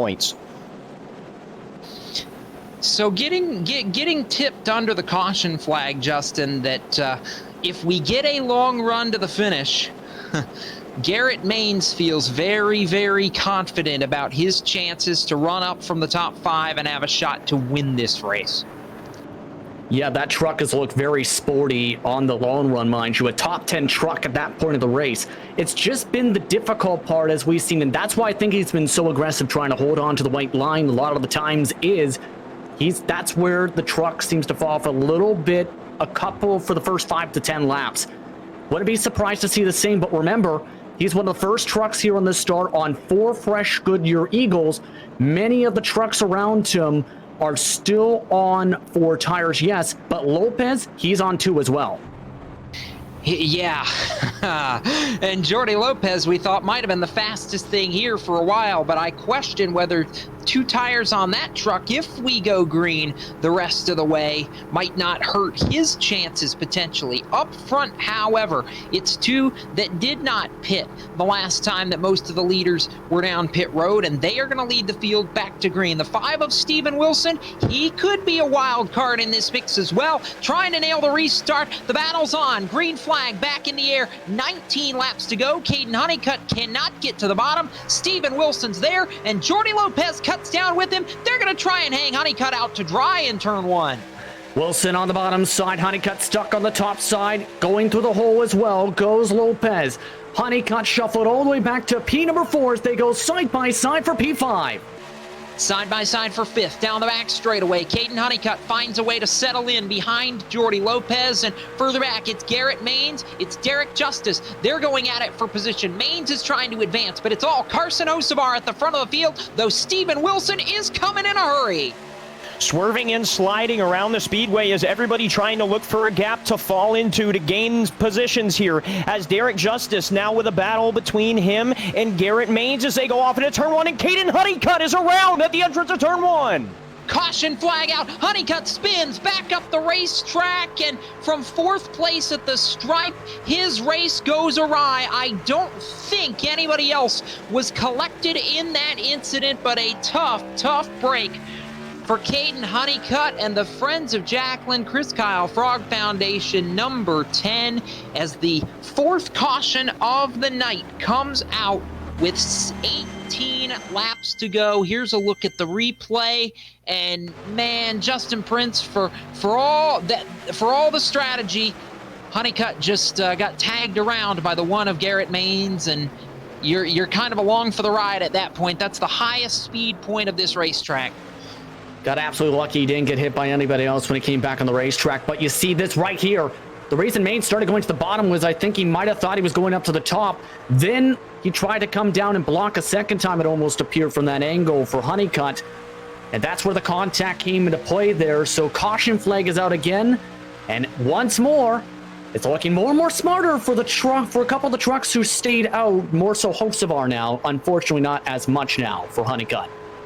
I was going to say, I think Hocevar probably knew that if he could stay in control of this race, Justin, it's just like what we saw with Ryan Doucette during week 2 back at Rockingham. Doucette stayed out under a late caution, and then they stacked a few more cautions up. Sorry, he didn't stay out. He took 2 tires. I apologize there. But either still, he played the strategy card, and it ultimately paid off for him. And we're seeing kind of a variation of that strategy in this case, I think, with Hocevar, and it may be able to pay off for him. Yeah, there's a good chance if it keeps on flowing the way it is, he's got a fast enough truck to try and hold on. He's got one of the fastest top speeds, mind you, in the entire race in miles per hour, 2 down some of the straightaways. I think he's got the truck to try and hold on. It's just a matter of if they get a run longer than 5-10 laps, that's where it gets a little bit more muddy, I think, Jacob, in how those older tires hold up. It's something we're going to have to keep an eye on, because we will be inside of 15 laps to go when we go back to green, and we'll take a look through the field to see where some of the contenders are running. It's Hocevar out in front, Stephen Wilson 22nd to 2nd as it sits, Jordy Lopez in 3rd, Garrett Maines is 4th, and Derek Justice 5th. Seth DeMerchant, we've called his name a couple of times. He's quietly run 6th tonight. Femi Olot is 7th after contending in the top 2 or 3 for a lot of this race. Daniel Roper, who ran as high as 2nd under green flag conditions, sits 8th right now from 31st, and he at least led a lap during one of the pit cycles earlier on. Dylan Jones is 9th, and Cody Bias completes the top 10. Shout out to Jacob Hall, who started 27th. I don't think, other than the full field rundowns, we've called his name all night long. Jacob Hall rides in position number 12 right now, so a very solid run for him as the number 19, kind of comfortable there just on the outside of the top 10. Yeah, nice and quiet run so far, and with some of the drivers having mixed up strategy at this point, able to gain a bit as the track position. Give credit as well to Freon. She's been quietly running inside the top 15 much of the night, having support from Lowline Racing. That truck's been also fairly sporty, so we've had some quick trucks all throughout this entire field on various different calls and strategies. Now, with there being about 14 laps to go when the green flag flies again, Jacob, if we get a run of more than 5-6 laps, I think that's where it gets really crazy. I would tend to agree, and it is going to be maybe 13 laps to go when we go back to green flag racing. That's if the lights go off when we get back to the stripe. That is my count, Ricky Springer, and that's a long 13 laps if you're Carson Hocevar. Yeah, especially staying out without taking tires. He had a great finish, or a good top 10 finish at the Roval, and I believe that he has a chance to win this race if things go the way they have been, with everybody racing as hard as they have. And as long as he gets a good jump on the start and the guys battle for second behind him, just that clean air up at the front of the field, even though he has the older tires, will suit him well, and he might have a chance to, even if we go 13 laps green, still hang on and bring home a win tonight at Michigan. That's going to be it. That's interesting too. There's a lot of players up here: Hocevar, Wilson, Maines, DeMerchant, Olot, Roper, Justin Prince, that have not won yet this season in Road to Pro and would love to add a tally next to their name in the win column. Yeah, it could go with anybody the way this race has flowed, honestly. It's going to be interesting. It's going to, I think, come down again to how aggressive you are as the lead truck on the bottom line to try and hold on to that lane, and how everyone else around them responds and how aggressive they place it, and if they're able to strategically plan out their passes. Keep in mind, though, the one truck after the contact with Honeycutt does have a bit of front grille damage you see right there. We'll have to see how that affects the truck when the green flag flies. So we'll circle down to a 13-lap shootout to the checkered flag. Hocevar and Wilson going to make up the front row, and I'm very intrigued to see exactly what Steven Wilson in that 5 truck is capable of, Ricky Springer. He is a variable that we've not had up front on some of these restarts early in the race, but he has come to the table when they rang the dinner bell, so to speak, and we'll see if he can't convert it into a victory here before all's said and done. Yeah, he's been hiding inside the top 10 for most of the race tonight and has really not been talked about a whole lot by us up in the booth. He hasn't been involved in the 3 wide or 2 wide difficult battling, so to speak, the whole entire race, but he's up front when it counts. And I believe that if he can stay on Carson Hocevar's outside going off into 1, he has a really good shot to be our new leader coming out of 2. One of our eNASCAR Coca-Cola Series drivers, Nathan Lyon from Roush Fenway Racing, chimes in the chat and says that he believes Steven Wilson's going to get the job done. And we're getting set to gear up for a restart. 13 laps to go. It's game on at the front of the field. Carson Hocevar jumps to the lead. Green flag back in the air. Steven Wilson settles in behind. It's side-by-side for 3rd, side-by-side for 5th as they race off to turn 1. Hocevar with a good jump. So is Wilson. Up in the 2nd spot. Still side by side for Lopez on the bottom side. Taking away P3. Main stuck on the top side as Justice pokes his way underneath. Make it side by side. Heading off the corner. Heading down the back straightaway off to Ricky. Heading down the back straightaway, they're going to be side by side. Lopez blocking to the bottom. It's going to be a cluster as they enter off into turn 3. Going to try and carry it through 3 and 4 as we see Daniel Roper trying to run a lane up and get out of that arrow. Daniel Roper trying to make tracks. It's not going to work on the outside lane. 12 laps to go as they come back to the stripe. Best battle on the racetracks for 3rd. 4 trucks under a blanket. Jordy Lopez and Garrett Maines lead that battle to 1. Olaf pokes his way underneath the blanket as well to make it a 5-truck battle for 3rd position. Lopez still defends the bottom. Big checkup, battle for the lead, back on. To the bottom side, Wilson on the fresher tires. Side by side as he takes away the bottom from Hocevar. And trouble for Carson Hocevar as he is now stuck on the top of that number 5 truck in contact. Garrett Maines to the bottom of the speedway, almost loses it, and he's going to try and merge back up into traffic. More contact back in the field as they work off turn 4. The urgency is picking up in a big way, but Hocevar holds the lead for now. Caution flag waves, more contact, and a big crash off turn 4.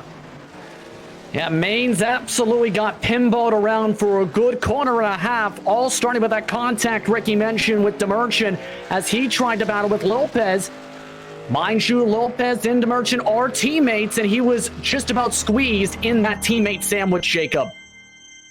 He was, and that's going to send us into single digits for a restart as there's the contact Maines. This started on the back straightaway and ended on the front straightaway. Maines comes back, blends back into this field. There's more coming, and off turn number 4, he gets sandwiched again, 3 wide, pinballed around as Justin correctly called, and in the end, it's amazing, Ricky, that there weren't more trucks that were collected in that. Yeah, Jake Matheson among the trucks who almost got collected into that and could have ended his race very fast as he was tagged ever so slightly by Maines and somehow was able to keep the truck still going and keep it under control. As you could see now on the racetrack, cloud cover starting to fall over the speedway, and it might keep this track a little bit more grip for people like Carson Hocevar, who had the lead under the caution, and might give him a better chance as we get down into the single digits for this restart.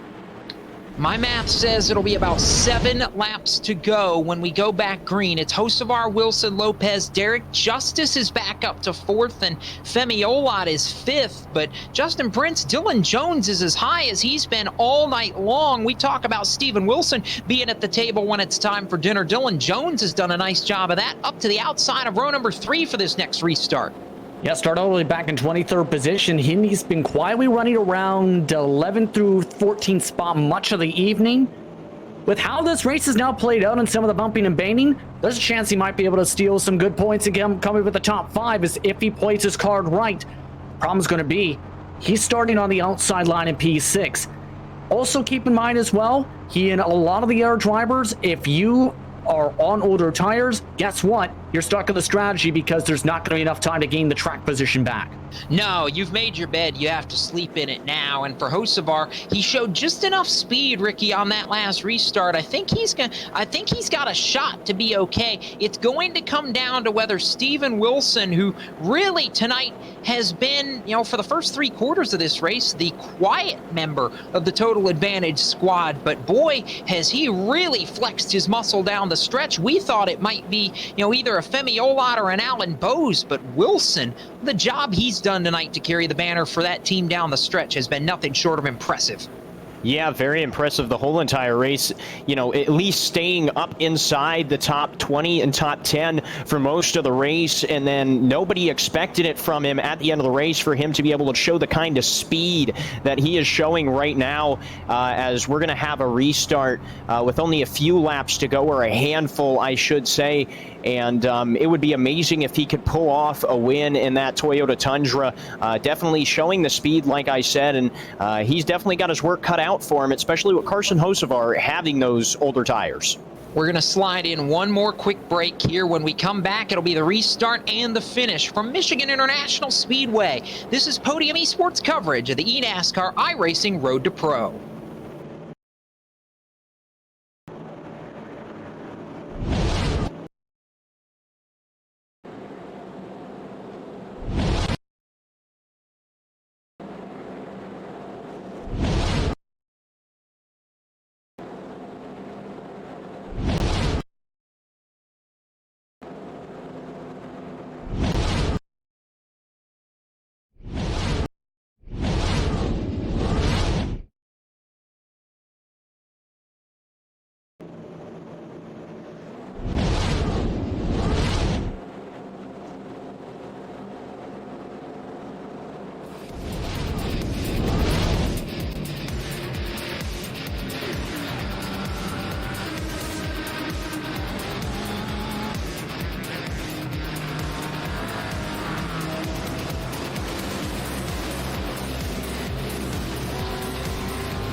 Welcome back to Michigan International Speedway. It's round number 6 of the eNASCAR iRacing Road to Pro, and we are gearing up for a restart with 7 laps to go. Jacob Seelman, Justin Prince, Ricky Springer on the call. Carson Hocevar is your leader. The leader's in front of Justin Prince in 1 and 2, and we're gearing up for this restart. What are we about to see, JP?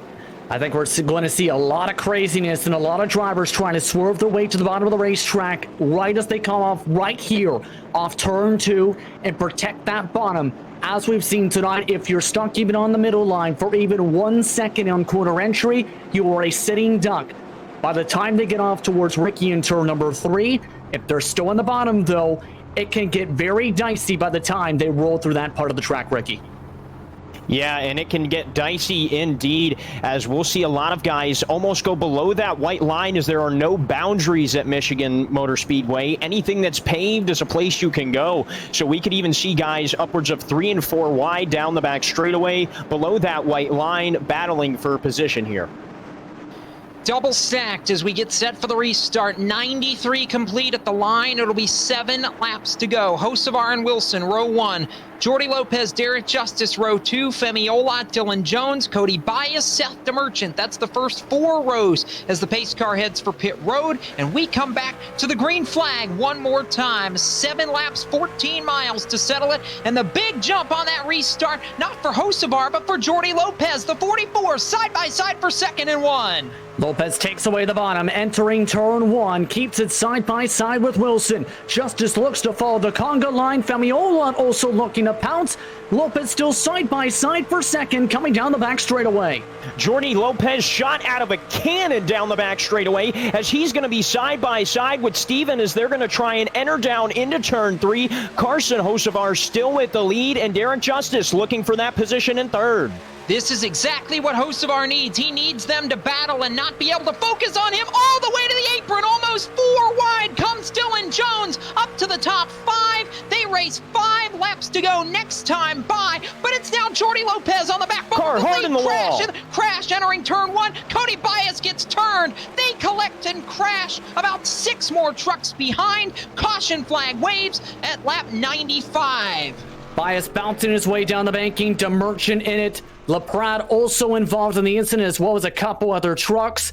My goodness, with how aggressively they were fighting at that part of the racetrack, you could potentially see it coming, especially when they wobbled about 2.5 wide coming into 1. Cody Bias ended up on his lid. DeMerchant was right there. Dylan Jones in the middle of it, and Bias just got hooked by the 57 end over end, pirouetting, catapulting through turns 1 and 2 up on the wall, bounces down to the grass and ends up on his roof. A spectacular incident for the Cessna number 16 Toyota Tundra of Cody Bias, and that's what we talked about earlier on, Ricky Springer. Just every time it looks like it's going right for Cody Bias, disaster late.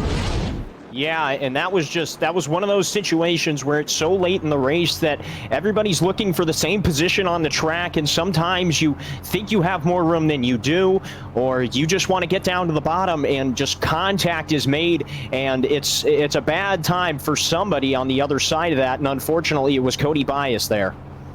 And what this may do, JP, is set up a natural green-white checker finish. It may be 2 laps to go.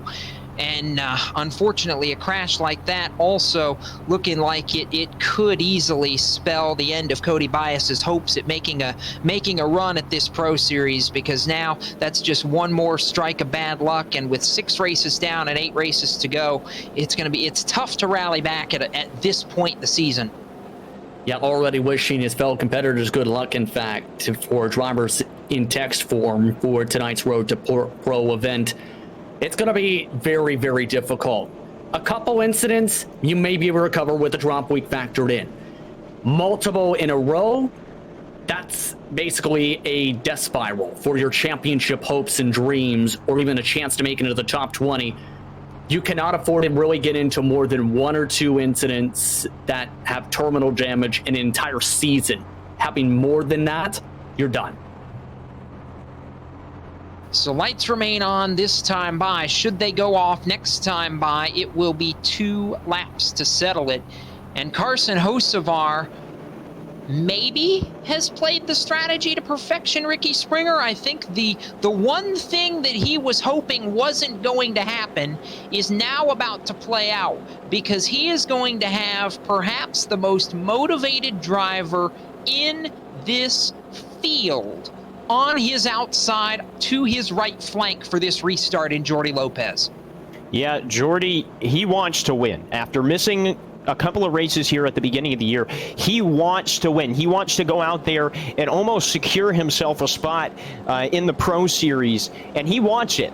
And it's going to be very difficult for Carson Hocevar to hold him off. But one thing I'm sitting here thinking is how long it really has been since Carson Hocevar was on pit road.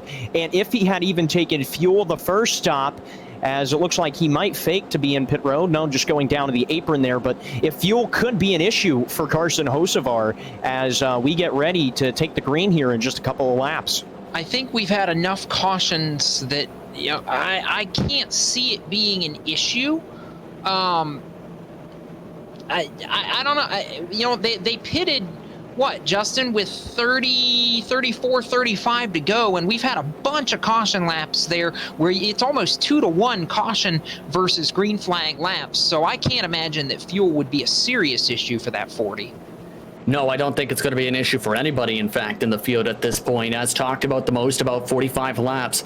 Just about everybody, unless they short fueled their trucks, has to be in a situation where they can make it on the fuel. It's just going to be intriguing now how Hocevar tries to hold on here. As we mentioned, it's worked out perfectly for him compared to everybody else behind him who has come in various different times. Only about a 5-lap difference now in the tires, and that is very minor, and that is shown in these runs. And of note, the lights remained on atop the pace car last time by, so we're going to see a green-white checker in proper overtime, it would appear, coming up momentarily. When they come back to the line, it will be 98 laps complete, and the lights should, in theory, go off.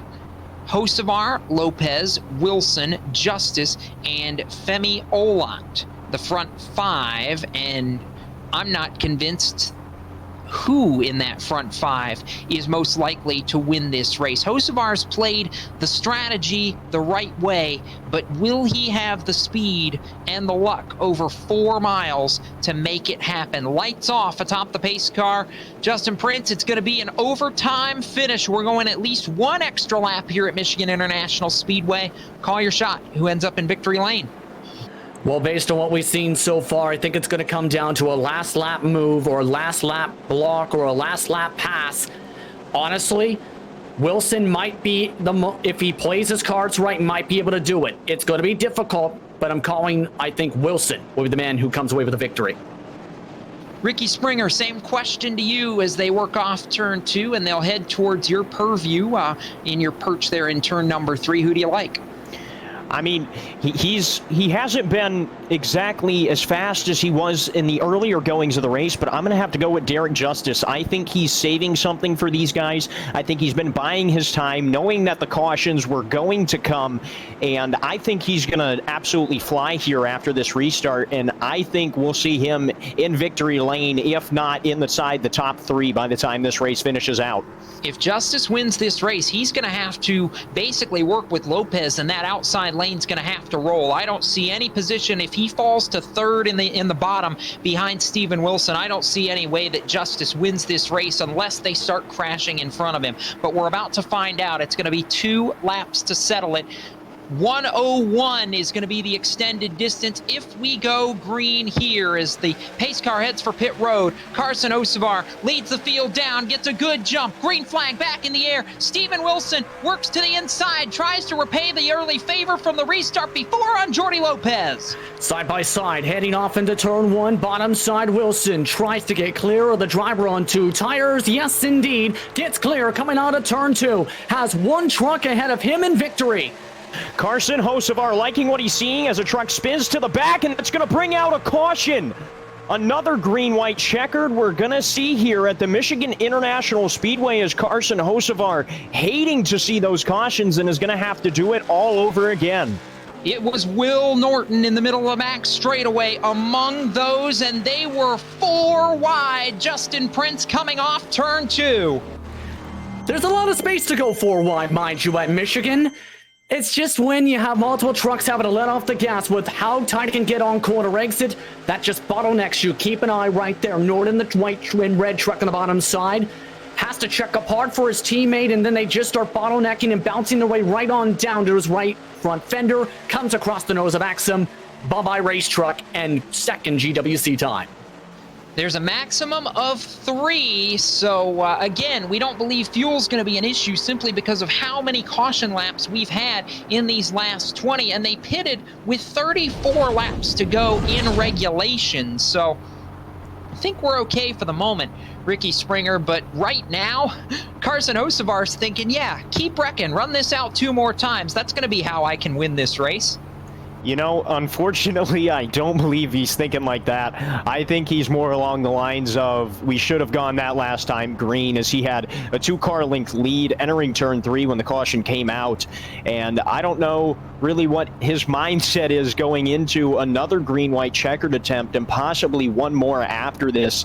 If he can even handle it up at the front of the field, as he just needs to keep having good restarts, staying in front of that 5 truck of Steven, and making sure Jordy Lopez doesn't get up there, along with Derek Justice. I hope that Ryan Bauer has his camera button greased up and ready to go, because I have a feeling we are going to be bouncing around in this lead pack a lot when we go green for this second overtime attempt. We'll reset the field for you. It's Carson Hocevar, Steven Wilson, and Jordy Lopez, the front 3. Derek Justice still sits in 4th, and Dylan Jones in 5th. Femi Olot is 6th. Daniel Roper is 7th. Derek Bordeaux is 8th.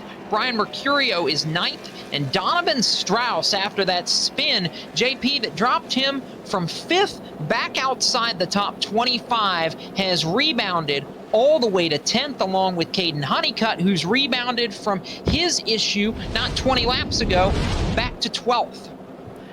And that might have been blessing in disguise in theory for Honeycutt, because that put him on one of the freshest tire sets in the entire field, outside of Alan Bose, who's right behind him on the outside line at 14th. So they've got a little extra grip to be able to keep it more full throttle for these 2 laps. At this point, whatever tires you have left on those trucks, you're going to have to hope that they're going to be able to carry as much speed that they can throughout these corners to be able to defend your spots. So we are going to get after it in just a couple of minutes. But for Hocevar, as a driver, Ricky Springer, what's going through your mind as we gear up for this second overtime attempt, particularly knowing that you're on a bit older tires than everybody else that's chasing you?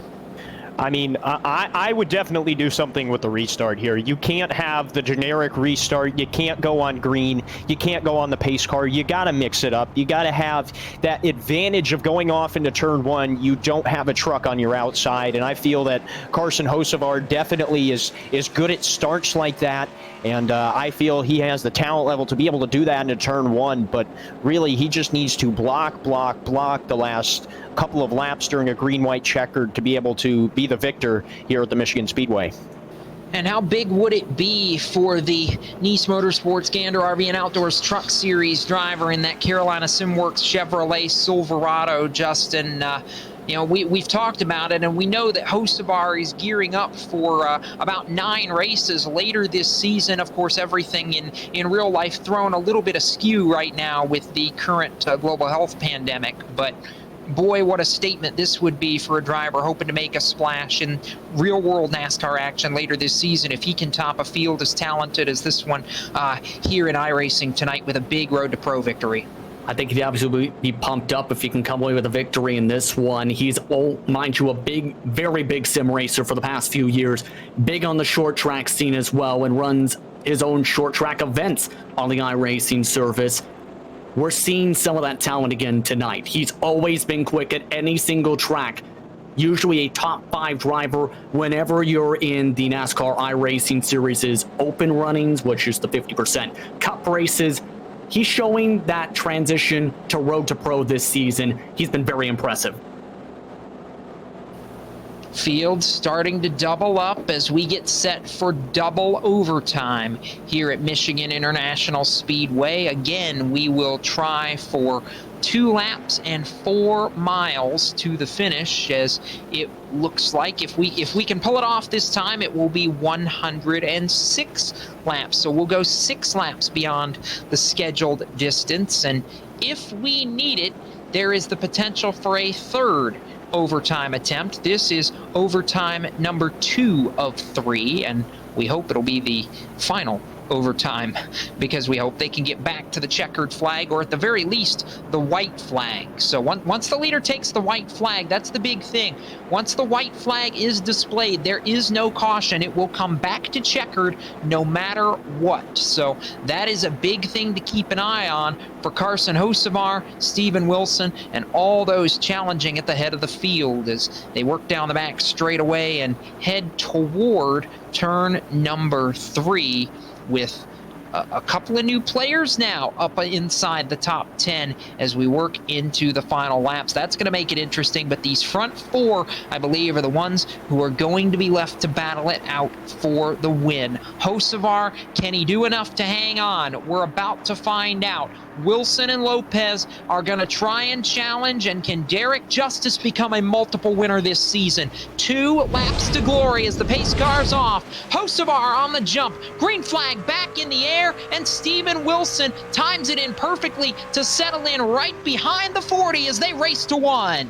All the top 5 going single file this time into 1. Can Wilson get enough of a run is the question on Hocevar. Takes a half a lane higher run through 1 and 2, going above the first seam.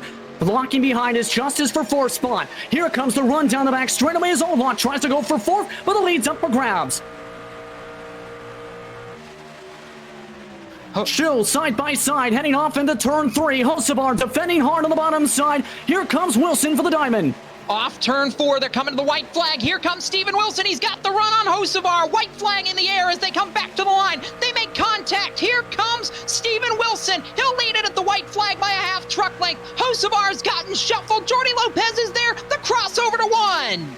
Hocevar tries to block for second, does. Still single file, the top 3 positions. Is there enough time for him to get the cross back? Wilson defends hard to the bottom side. Justice slides up the racetrack. They fan out down the back straightaway. Aggressive block from Lopez. Aggressive block from Wilson. He holds onto the bottom side. Hocevar pokes up high through 3 and 4. Here they come, back to the checkered flag. Hocevar cuts underneath. Can he get the run to the bottom of the racetrack? They're going to run side by side off turn 4 to the line. Photo finish. It's going to be Steven Wilson taking the victory for Total Advantage Motorsport by 41 one-thousandths of a second over Carson Hocevar with a pass in double overtime. Steven Wilson wins at Michigan International Speedway. Wow. What a finish to this one, and Wilson absolutely powered his way up to that race win. It took some aggressive moves, mind you, Jacob, and that was to be expected to try and win this race. That's what it came down to, able to hold on right at the stripe. Steven Wilson gets the flag over Carson Hocevar in a near side-by-side run to the checkered flag. Jordy Lopez 3rd. Femi Olot gives Total Advantage 2 trucks in the top 4 at the finish. And Daniel Roper completes the top 5 as Steven Wilson going to get ready to celebrate, and Hocevar, oh so close, Ricky Springer, but not quite enough after he got ran to the outside there on that last lap.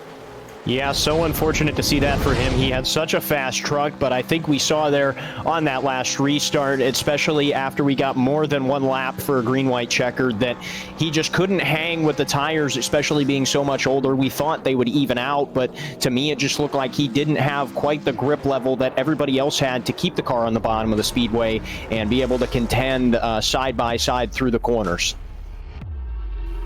So Steven Wilson celebrating in Gatorade Victory Lane at Michigan International Speedway, and we will talk with some of the top finishers and give you your full field rundown coming up in just a couple of minutes. We'll step aside and be back with the post-race show right after this from Michigan International Speedway. This is Podium Esports coverage of the eNASCAR iRacing Road to Pro.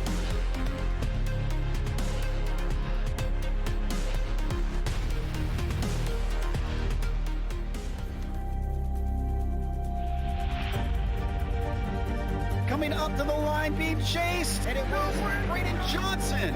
Unbelievable finish. It was 1/1000th of a second between them. Green flag in the air. We are racing in the 2020 24 Hours of Daytona. They go door to door for the feature race lead here on the last lap of the race. Side by side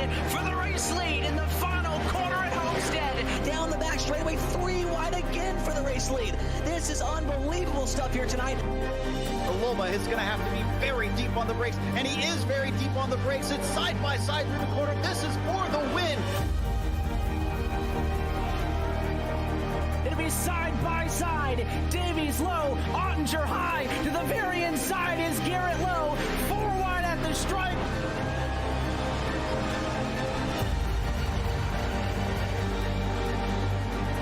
The Audis win here on this outside line. Neck and neck. Who's going to back out? Does anyone back out?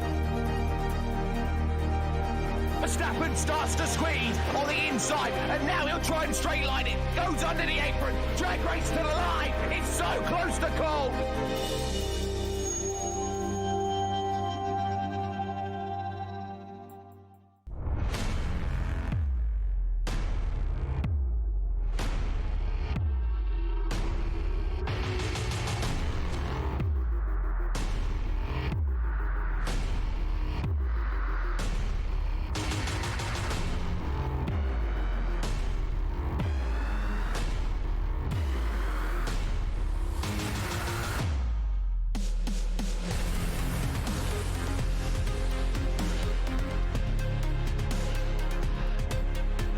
Welcome back to coverage of the eNASCAR iRacing Road to Pro Top Split, the conclusion of round number 6 from Michigan International Speedway, where Steven Wilson has come out victorious in a near photo finish in the Irish Hills. It's time to bring you the iRacing full field rundown after a remarkable double overtime run to the checkered flag. It is Steven Wilson in victory lane over Hocevar in the runner-up spot, Jordi Lopez in 3rd, Femi Olat 4th, and Daniel Roper is 5th. Dylan Jones 6th tonight, Derek Bordeaux 7th, Caden Honeycutt with the rally from the rear of the field after a spin with 18 laps to go comes up 8th, Brian Mercurio 9th, and another good rally, Donovan Strauss completes the top 10.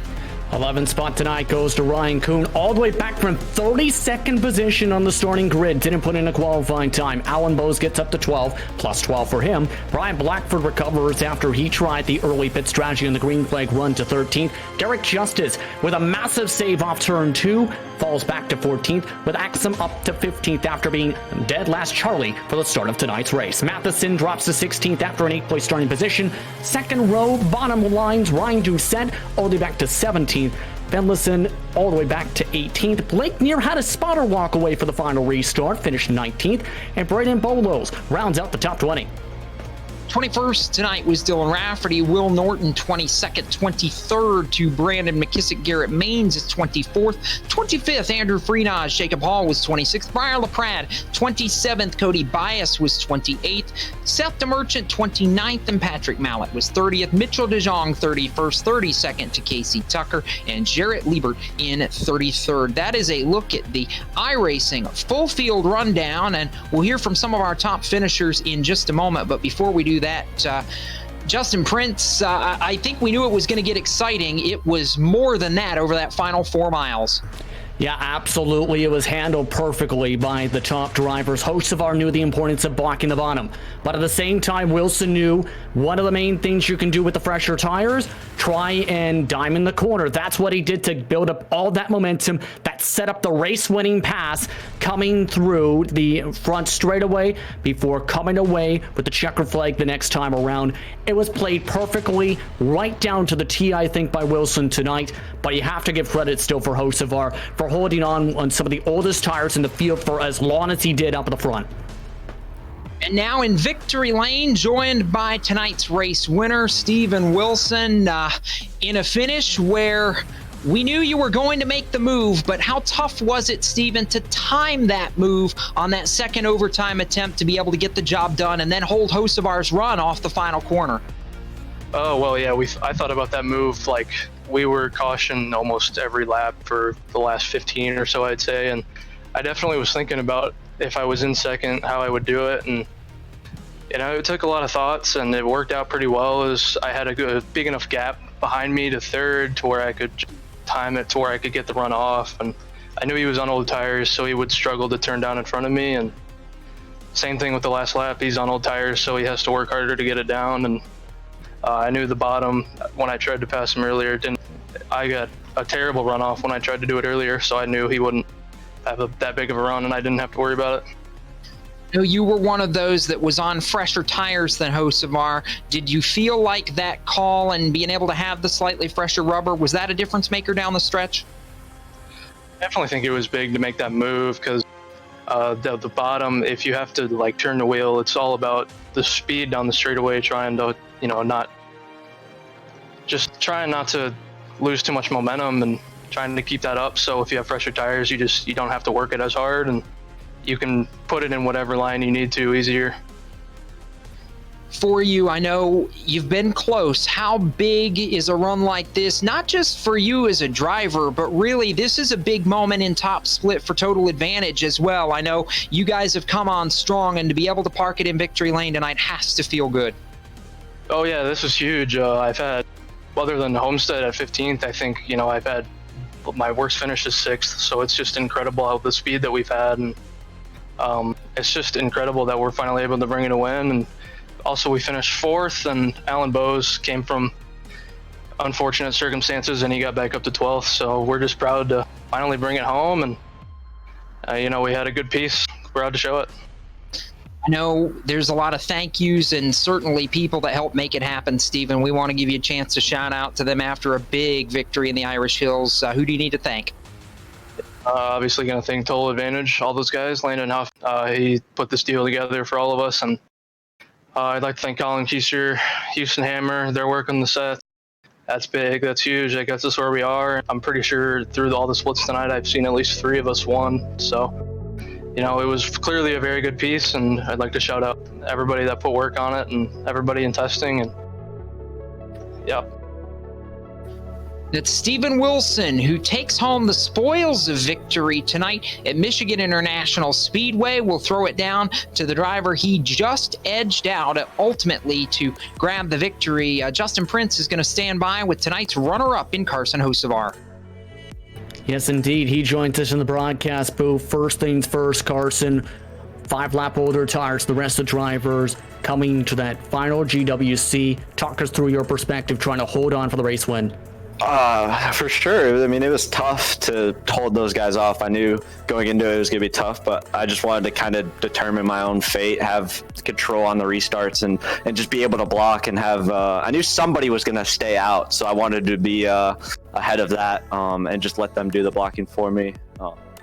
And we had a really good set, which helped. That was the first time I've actually been quick, and I was quick at Atlanta on short run, but I died off, and this time it actually kept its speed, so it was a fun race for sure.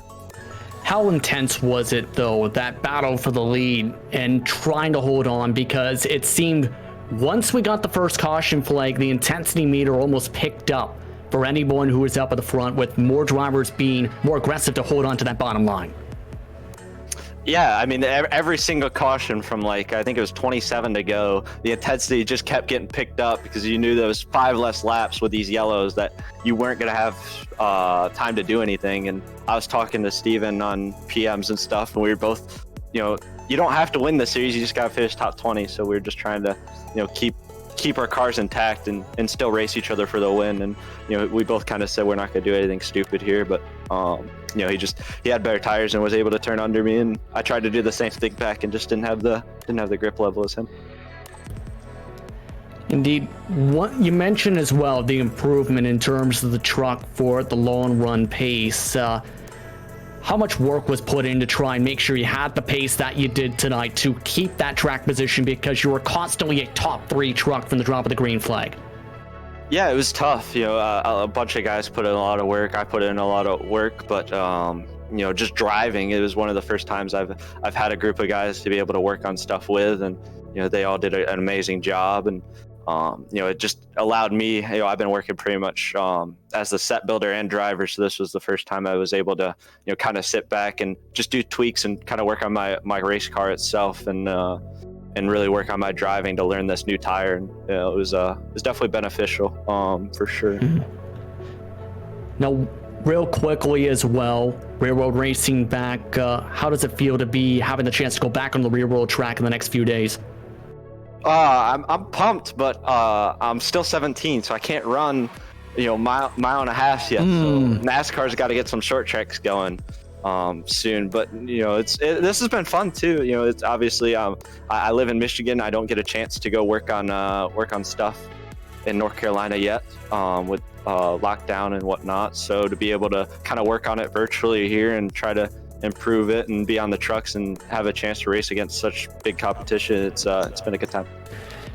You mentioned short tracks. Next one for Road to Pro is a short track. Richmond, your thoughts real quick. It's my favorite track, so I'm gonna I can't get bored of that track, so I'm probably gonna put 5,000 laps at it. I was pumped to run it as my debut with Nice Motorsports this year, but I'm pumped when that comes back for sure. But when it comes virtually, I'm pumped up too. Anyone you want to thank before we let you go? Just gotta thank iRacing, Podium Esports, you guys for putting this on. This has been a very good time this past few weeks, and just all my guys working on this and helping me out. They definitely didn't have to help me out, and they did, and definitely brought a good piece, qualifying 6th and finishing 2nd. Congratulations on the top 2 finish tonight. Good run. Thanks, man. That was Carson Hocevar coming away 2nd tonight. Back over to Jacob. Yes, sir. It was retarded. Yeah.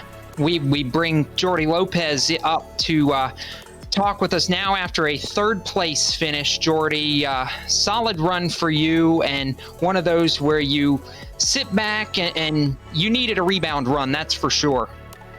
Oh yeah, man. Like, it was a tough month, but I'm just happy to just continue the top 5 streak that I had prior to last month. So it feels like a win to me, honestly. It really does. Walk us through that race, because particularly the last 20-25 laps, it was, it seemed like 2nd, 3rd, 4th, 5th, 6th, there was nobody controlling the race aside from Hocevar. The rest of you really couldn't decide where you wanted to be, it seemed like. Yeah, I mean, with this with this style of racing, it's kind of like you have to block to keep your position, because if you get stuck on the outside, you're just gonna get fake trained. So I mean, everyone was just trying to grab the bottom, and I was doing the best I can to just hold on to my position. And since we didn't have a fast truck on the straightaways, I just had to do everything I could to just keep going. Top 3 run, and it looked like maybe a shot at the win, at least for the first overtime restart. Did you just not get positioned where you wanted to be for the second one?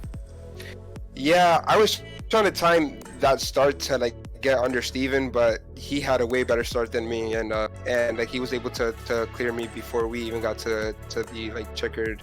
So yeah, man, but I'm happy to finish 3rd, honestly. I'm just happy with that. I know heading to now from Michigan to a short track, as we were talking with Carson Hocevar a moment ago, thoughts headed to Richmond here in a couple of weeks. I'm excited because I still haven't gotten to break into my new V3 pedals, so it's going to be interesting to finally break them in. I know a lot of people that go into this, and particularly for you on that 44 truck sponsor, shout outs, thank yous, Jordy. Who do you need to give a call to here for helping you to a 3rd place run tonight? Seth, Donnie for the testing, Matt Danson for the amazing truck. It just looks amazing on, and just the whole team. I really love where I'm at right now. It's just a bunch of great guys. We all work hard every week to bring a great top 5 truck. Top 5, and certainly looking for more heading into the next race on the Road to Pro schedule. 6 rounds in, Jordy Lopez has led the points at one point this season, comes home with a 3rd place finish tonight. Justin Prince will move over to P4, and the teammate of the race winner, you're standing by with Femi Olot. Yes, indeed. Quietly a strong run today from Femi, up from the 12th starting position, floated around the top 5 and top 10 all night. How does it feel to come away with the top 5 tonight, Femi? This is awesome. This is a really big points day for me that I needed. This is the first race since Daytona that I finished without getting into a mess, no damage, and just great top 5. How was it, in your opinion, to try and plan out the strategy for this race and how you were going to attack the field? Because it seemed like a constant flux, especially as it was mentioned by Carson Hocevar, the second place finisher, once it got to around 27 to go with the caution flags, the intensity level kept on getting higher and higher and higher. Yeah, coming in, we all knew it was going to be like a big draft fest. So you had to try to control your aggression and control being freight trained, because everybody's just fighting for the same line, which leads to, some scary moves being made, but you have to do it in order to keep your position. Indeed, as well, let's talk quickly about that final start, because you also were in the picture to try and come away with the race victory, starting off in the top 5 for that final GWC. How were you trying to plan out that start for the checkered? I didn't feel like I would have a shot at the win unless I got a superb restart, which I didn't do, but luckily I was able to just get under Derek off of turn 2. I thought had we had more laps than we checkered, I could have challenged for the win better than I did, but at that point I was just trying to race to maximize my points and just stay out of trouble. Next track on the schedule goes to a short track. Richmond's up next. Your thoughts on that track? That's another really good track another track that I like to race at along with this one. It's going to be a good race, I feel, and if the late race caution comes out, then you're just gonna have to do what people did tonight and just position yourself to not get wrecked. But I'm looking forward to it. Anyone you want to thank before we let you go? Yeah, I gotta thank you guys for broadcasting. It's really awesome what you guys do. I'll definitely go back and watch this one. I gotta thank Total Advantage, Landon Huffman, Houston Hamer, Colin Keister, Graham Bowling. We all put in a lot of work these last 2 weeks to get prepared for this race, and it paid off. Congratulations on the top 5 tonight. Well deserved. Thank you. That's Famiola coming home with 4th tonight. Jacob, back over to you. We'll complete the top 5 with Daniel Roper, who came through with a run that wasn't necessarily flashy over the course of the night, Daniel, but ultimately it ended well. I think the biggest question I've had all night long is what happened to mire you so far back to start. It's been unlike you to have qualifying issues here in Road to Pro, but definitely not what you wanted out of that lap to start the night tonight. Yeah, did a bunch of qualifying laps all day today. It was perfectly fine, only doing 1 lap, and the thing just blew up coming off turn 4. So don't really know what happened. Definitely, like you said, not the way we wanted to start our night, but we definitely battled for it tonight. It was a battle. You came from 31st. Ran all the way up to the lead at one point right before the pit cycle started. I mean, what was that like, especially in a race that was largely a pack race, largely a drafting race, to try and position yourself, make the moves? I think we had you 31st to 14th or so in the first 20 laps of the race. I mean, it was impressive charge that you put on. Yeah, the first run I was really I was happy with the truck for about 20 laps, and then we threw the anchor out the window about lap 20, and then went back to like 23rd or something like that. In the second run, we were able to come from 20th to 3rd, made a couple adjustments, got the truck really where I wanted it to be, where I knew it could be. And we had a crazy straight line speed tonight. That's really what it came down to, I think, for us. Brody Kostecki, Brandon Hawk, Nick Morris, Mitchell Hunt in the shop. We work hard all week, man, and we really tried to get the speed out of this thing this week. And I'm glad to see it paid off and we were able to make some passes. It's another top 5 for you, and as we approach the halfway point of the season, these are the kind of runs that I know you in particular have wanted and really need to stack together in order to make a run at that top 20. I keep thinking of the bad luck after the race that you arguably should have run at Rockingham, but aside from that, I mean, this has been really, really about consistency for you. Fourth top 5 in a row. I don't think anybody scored any more points than we have the last 4 races, which is really cool. It's great to just be able to show the form and the speed that HPM is bringing to the track every week. And I can't thank the guys enough for all the work that we put in. It's really great to see this, playing out the way it is so far. Don't want to get ahead of ourselves, but just got to keep our heads down and hope for the best. Can you keep the string going headed to Richmond, where we know we've seen a lot of chaos over the course of the years? I'm hoping so. I've always been a decent short track racer. I'm sure the guys will bring a decent piece, and we'll get started on it this week. And yeah, just hoping to keep running the way we are. It's having a lot of fun. I'd like to thank, like I said, all the guys that build these setups every week. My spotter, John, girlfriend supporting me, girlfriend's family. Really great to see them tuning in every week. And Luis also for painting the cars. Different paint scheme every week. You guys see Autism Awareness on there, raising some awareness for them.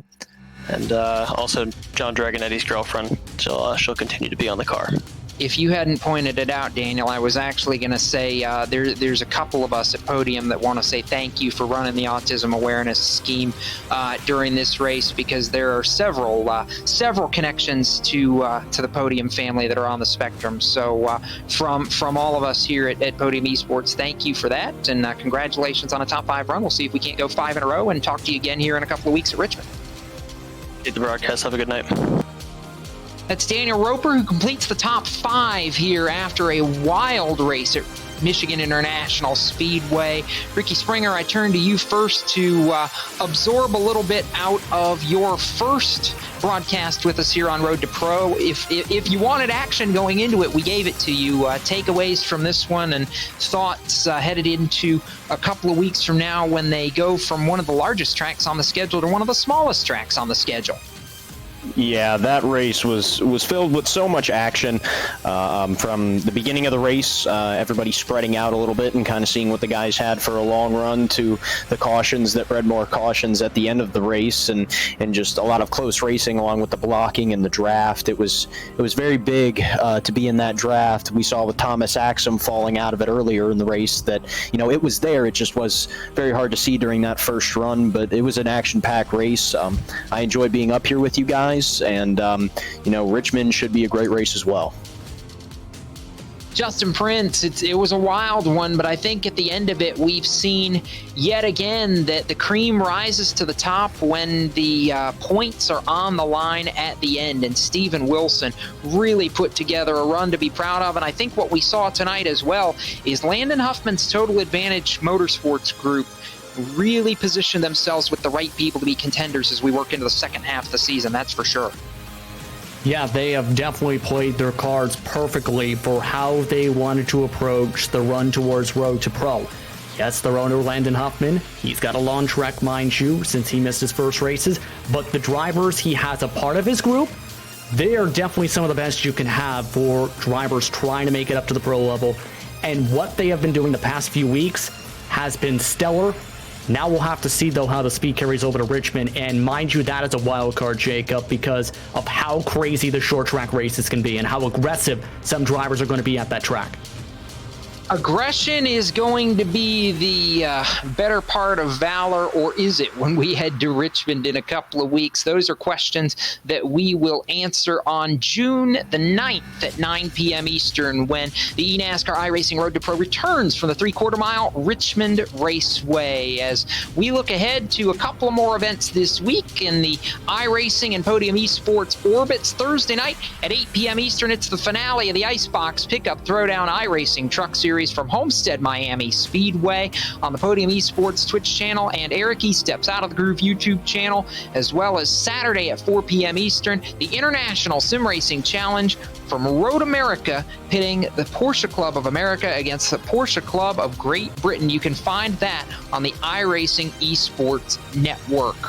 Right now, we close up shop for tonight's broadcast from Michigan International Speedway. So for Ricky Springer and Justin Prince joining me in the broadcast booth, Ryan Bauer down in the production trailer, and of course for Gary Sexton, John Theodore, Cisco Scaramuza, and James Pike with Podium Esports, I'm Jacob Seelman reminding you to keep it off the wall, and we'll see you next time here on Podium Esports when we continue on the road to pro. Till we meet again,